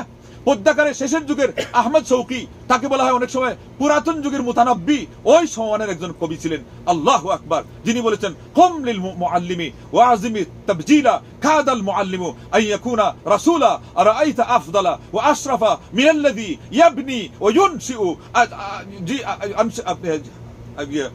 জিলা। বলছেন যে তুমি শিক্ষকের জন্য দাঁড়িয়ে তুমি সম্মান করো। যাই হোক, এটা তার একটা অতিরিক্ত কথা। শিক্ষক মনে করলে হবে না, ছাত্র যদি দাঁড়িয়ে যায়, উনি দাঁড়িয়ে আমার হাটে আসতেছেন, তাইলে আবার জায়েজও আছে। তো এরপরে বলছেন যে মুআল্লিম, শিক্ষক, কাছাকাছি চলে গেছেন যে উনি যেন রাসূল হয়ে যান। মানে রাসূল তো হবেন না বাস্তব কথা, কিন্তু নবী রাসূলটা যেভাবে মানুষকে পুরো জাতিকে শিক্ষা দিয়েছেন, উনি বলতে চাচ্ছেন যে শিক্ষকরা মানুষকে এরকম শিক্ষা দেয়। আজকে শিক্ষাঙ্গনে তো সুশিক্ষা নাই, এই জন্য শিক্ষার কোনো সুবাদ আমি বুঝাইতেও পারবো না। শিক্ষা এখন কোথায় নেমে গেছে? অশিক্ষার চেয়ে কুশিক্ষা, এটাকে আরো নিছেন কি নিছেন না, এই জন্য মানুষকে আজকে খারাপ বানিয়ে ফেলতেছে। শিক্ষাঙ্গনে আজকে মুখোশ পরে পশু হয়ে যায়, তারপরে তারা নাটক করে নাচে, আর শিক্ষকদের সামনে বড় বড় মেয়েরা, এদেরকে বিয়ে দিলে, আজকে বিয়ে দিলে 9 মাস লাগবে সন্তান জন্ম দিতে, এদেরকে দিয়ে তারা মালা গলার মধ্যে নিচ্ছে, তারপরে নানান ধরনের নৃত্য করাচ্ছে। আউযুবিল্লাহ। এই জন্য তো এরপরে 60 বছরের বুড়া এই 16 বছরের মেয়েকে বিয়ে করতেছে,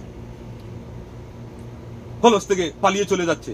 এখন বাপ বিলাপ করতেছে, মেয়েরে পাচ্ছে না। মেয়ে বলতেছে আমার ওনার সাথে সংসার করতে খুব, আসল ঘটনা হলো ওই যে পেয়ে গেছে টাকাওয়ালা একজন। কয়জন আছে যে খালি এগুলো বলে, যেগুলো সঠিক, বেশিরভাগ হলো পেঠিক, খালি ধান্দা, খালি ধান্দা। আর এগুলো এই কারণে হয়েছে যে আজকে সুশিক্ষা নাই। আল্লাহু আকবার। এই জন্য আজকে আমাদেরকে মান্তিক আর ফলসফা, এগুলো তো এত খারাপের খারাপ, এগুলো মানুষকে ওই শিখায়। চিন্তার জগতে শেখায়, এটা বলে শেষ করে দিব।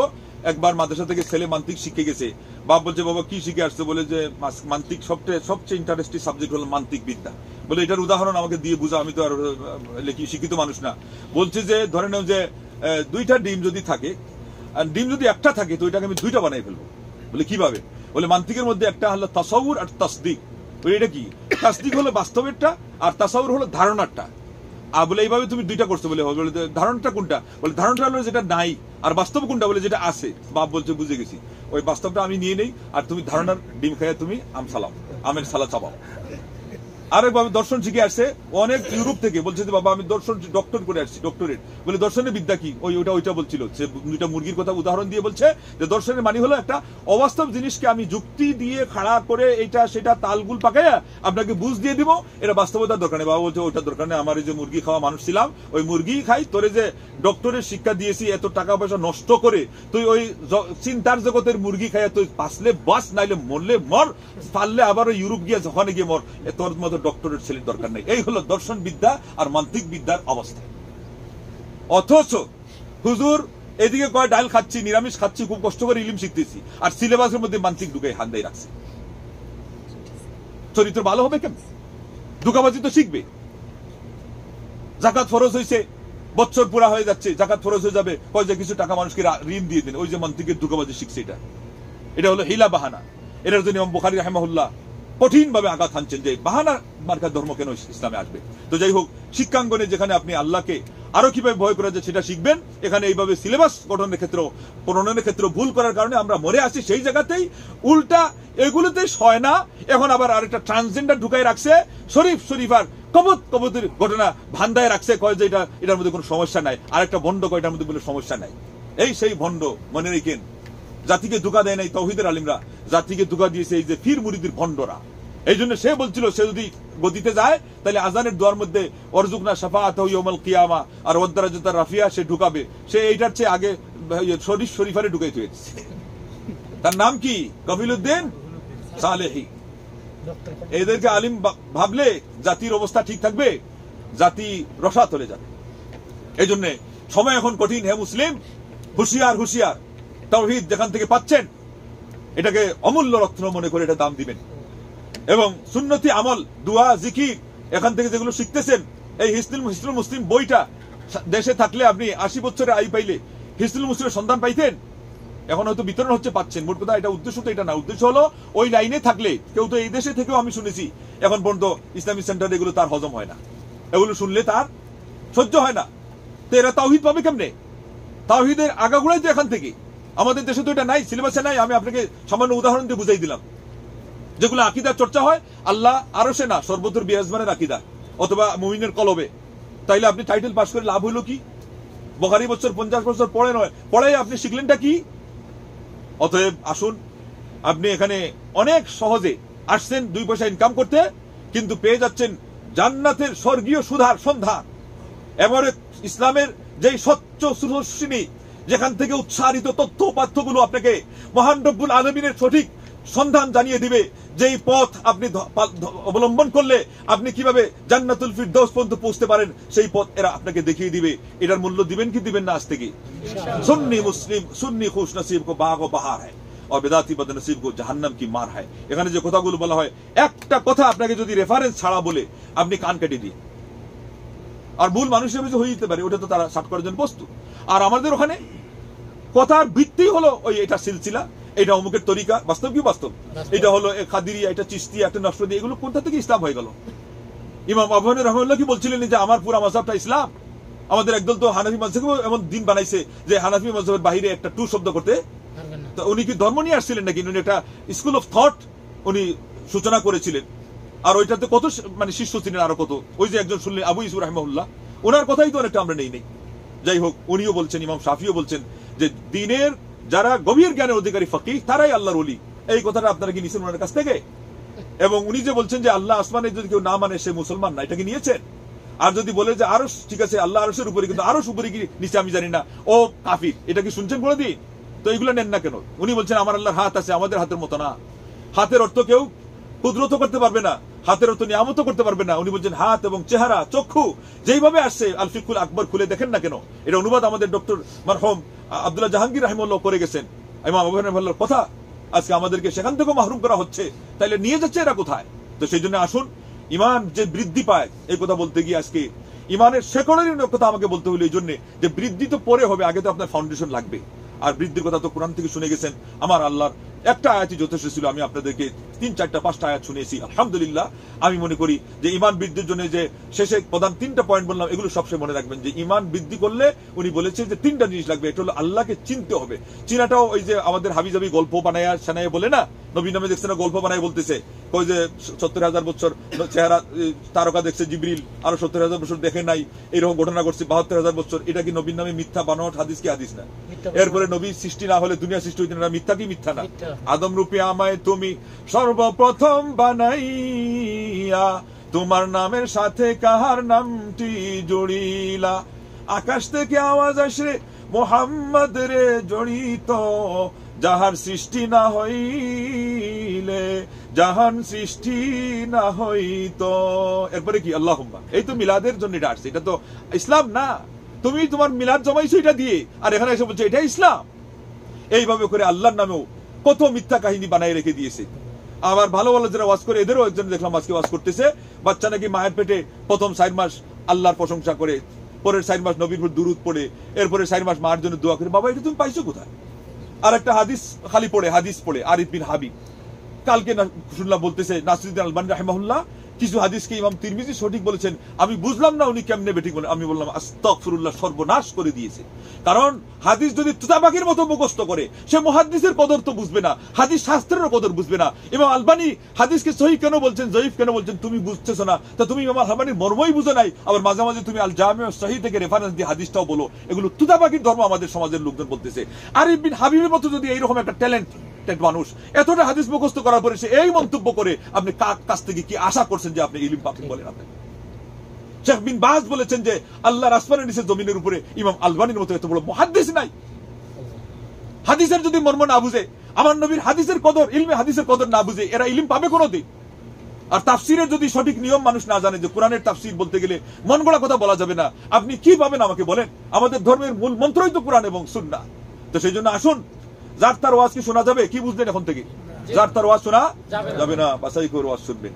যার কার কাছ থেকে ওই 2 তসবিহ থেকে 3 তসবিহ হইতে 13 তসবিহ হয়ে গেছে, ওই পীর মুরিদের সিলসিলা এগুলো বলে, কোন তসবিহ নাই, এই ধরনের কোন তসবিহ বলা যাবে না।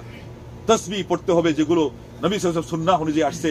আলহামদুলিল্লাহ, এখানে আপনার সালাতের পরে কি তসবিহ, সকালের কি তসবিহ, সন্ধ্যার কি তসবিহ, শুইতে যাওয়ার জিকির আজকার বলা দেওয়া আছে না নাই? হিজতুল মুসলিমের নাম ধরে ধরে শিরোনাম দিয়ে বলা আছে না নাই? এগুলো নোট করেন, কোন কোন বই আপনার জীবনে পড়বেন।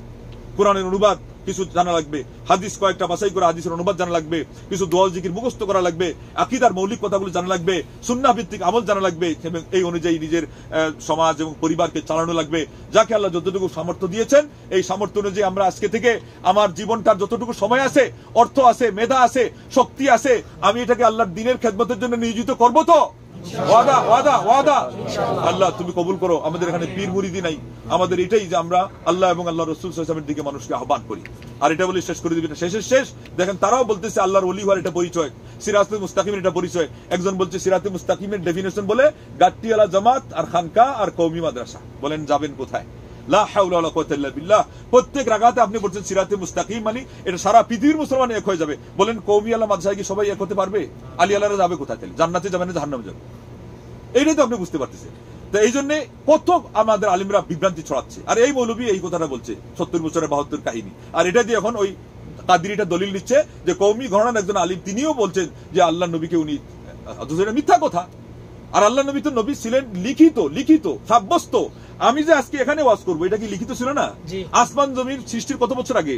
50,000 বছর আগে। তো ওইটা এক জিনিস, আর বাস্তবতা আরেক জিনিস। আল্লাহ নবীকে যদি আপনি বলেন যে 40 বছর আগে নবী ছিলেন, তো 40 বছর আগে উনার লা ইলাহা ইল্লাল্লাহর দাওয়াতের জিম্মাদারি উনার জবাবদিহি করা লাগবে। এরপরে উনি এই সময় যারা কাফির হয়ে মারা গেছে, ওরা কেন কাফির হয়ে মারা গেল, দাওয়াত দিলেন না কেন? জবাবদিহি করা লাগবে। পাগল কোথাকার, কি কোন জায়গায় কি প্রলাপ বকা শুরু করছে। আর এরপরও সে বলে আলটিমেটাম দিয়ে দিচ্ছে, আর বলতেছে মামলা মোকদ্দমা করবে। কেন এত গলাবাজি করে? গলাবাজি করার সুযোগ আপনারা দিয়েছেন। এই জন্য ইলমের কদর না বুঝার কারণে আজকে আলিম চেনা যাচ্ছে না, আর আলিমদের মূল্যায়ন না করার কারণে আজকে আমাদের এখানে যত্র যার যেটা ইচ্ছা সেটা বলতেছে এবং বাংলার জমিনকে একটা মগের মুলুকে পরিণত করতেছে। সেই জন্য আল্লাহ রাব্বুল আলামিনের আসমা ও সিফাতের ওসিলাতে দোয়া করি, আল্লাহ তুমি আমাদেরকে সঠিক আলিমেরও সন্ধান দাও, সঠিক ইলমেরও সন্ধান দাও। আল্লাহুম্মা আমিন। তো আল্লাহর ওলি তো সবার হওয়া দরকার, তাই না? দলিল সূরা ইউনূসের 62 এবং 63, ওটা শুরুতেও বলছিলাম, ঈমান এবং তাকওয়া। ইমাম ইবনুল কাইয়িম রাহিমাহুল্লাহ বলছেন, সূত্র বলে দিয়েছেন, আপনি আল্লাহর ওলি নিজেও বুঝতে পারবেন। উনি বলছেন যার সালাত নিয়মিত ঠিকমতো আদায় করা হয়, ওজর ছাড়া জামাতে কোনোদিন সালাতে পিছিয়ে থাকলে আপনার আল্লাহর ওলি বুঝবেন আপনি খাতাতে নাই। 2 নম্বর, তার প্রত্যেকটা কথা এবং কাজ তথা আমল, আখলাক, উঠা বসা, অধ্যাবসা সুন্নাহ মোতাবিক হয়। কি মোতাবিক হয়? এখন তো নামে সুন্নি, কামে ওই যে একটু আগে শুনলেন আশিকের রসগোল্লা, কামে আশিকের রসগোল্লা, আর নামে হলো আশিকের রসুল্লাহ। এইটা না, এই ভণ্ডামি না। ধর্মের নামে অধর্ম যারা প্রচার করে ওরা কি ভণ্ড, এরা কোনো আলেম না। তো যাই হোক, সকল আমলকে সুন্নাহ বিতাবি মোতাবিক সম্পন্ন করা। 3 নম্বর হলো আপনি ওলি চিনবেন কিভাবে? এই মানুষগুলোকে আল্লাহর দিকে ডাকে কি ডাকে না? কোন দিকে? শুধুই আল্লাহর দিকে। আজকে আমি অকিঞ্চন গুনাহগার, আপাদমস্তক গুনাহে ভরপুর, কিন্তু এই যে বয়স তো কাটাই ফেলছি অনেক, যেটা ইঙ্গিতে যেটা বললাম আপনাদেরকে, নিজেই সেই ইঙ্গিত পাচ্ছি, শরীর সিগন্যাল দিচ্ছে। কিন্তু জীবনে যদি কোনো কিছু মানুষকে বলি, আলহামদুলিল্লাহ, ব্যক্তির দিকে আহ্বান করার কথা ভাবি নাই। যদি হয়ে যায় আল্লাহকে তাও মাপ চাই, কারণ সার্টিফিকেট দেওয়া যায় না, বড় কঠিন। কিন্তু আপনি আলোচনাগুলো শুনে দেখেন, এবং দলের দিকে আহ্বান করা, কোন তরিকার দিকে আহ্বান করা, উনি বলছেন এটা যদি করে সে আল্লাহর ওলি না। তাইলে আল্লাহর ওলি আমরা তো সবাইকে আল্লাহর ওলি বানাই দিচ্ছি, আর এরপরে নিজেরা হচ্ছি ওদের বলি হচ্ছে কি হচ্ছি না? আল্লাহর ওলি হতে গেলে এই আলিমের সকল কথা আপনি শুনে দেখবেন মনোযোগ দিয়ে, যে সে মানুষকে শুধুই আল্লাহর দিকে ডাকে কি ডাকে না। তাইলে দাওয়াতটা তাওহীদের নিশ্চিত হয়ে গেল। 3টা জিনিস মনে রাখবেন আল্লাহর ওলি চিনার জন্য: সালাত নিয়মিত পড়বে, সুন্দরভাবে আদায় করবে, খুশু সহকারে, আর সকল কাজ কথা ইবাদত বন্দেগী সহ সুন্নাহ মোতাবিক করবে। আর সে যে কোনো কথা বলবে দিনের ক্ষেত্রে, এটা শুধু আল্লাহর দিকে মানুষকে ধাবিত করার তার উদ্দেশ্য থাকবে। অন্য কোনো চিন্তা তার কথার থেকে, অন্য কোনো কনসেপ্ট তার সে আলোচনা থেকে, তার আচরণ থেকে সেটা প্রকাশ পাবে না। আল্লাহ রাব্বুল আলামিন, তুমি যদি আমরা এইভাবে আমল করে থাকি, আর এত বড় আলেম এটা গবেষণা করে বলেছে, কে বলছেন? ইমাম ইবনুল কাইয়িম রাহিমাহুল্লাহ, কত বড় গবেষক আলেম ছিলেন, মুহাক্কিক ছিলেন। তো আমরা তোমার কাছে আরো বেশি তৌফিক চাই। আর এটার মধ্যে আমাদের ত্রুটি তো অবশ্যই আছে, আমরা এই ত্রুটিগুলো যেন সংশোধন করে যেতে পারি সময়ের বাকি যে জীবনের সময়টা আছে। আল্লাহ আমার এই আলোচনায় আজকে যে সমস্ত ভাইরা সরাসরি এখানে আছেন, আর যারা আমরা নেটের মাধ্যমে যারা অংশ নিয়েছেন লাইভে অথবা পরবর্তী শুনবেন, সকল মুসলমান ভাইদেরকে তুমি তোমার প্রকৃত মুমিন, তোমার উপরে ইমানদার বানাও, তোমার ওলি হওয়ার তৌফিক দান করো, এবং দুনিয়া আখিরাতে আল্লাহ তুমি আমাদেরকে সফর করো, আমাদের সবাইকে জান্নাতুল ফিরদৌসের অধিবাসী করো। তামাম জাহানের মুসলমানদেরকে আল্লাহ তুমি মাফ করে দাও। আল্লাহ যারা কবরে আছেন তাদের কবরকে বেহেশতের বাগানে পরিণত করো।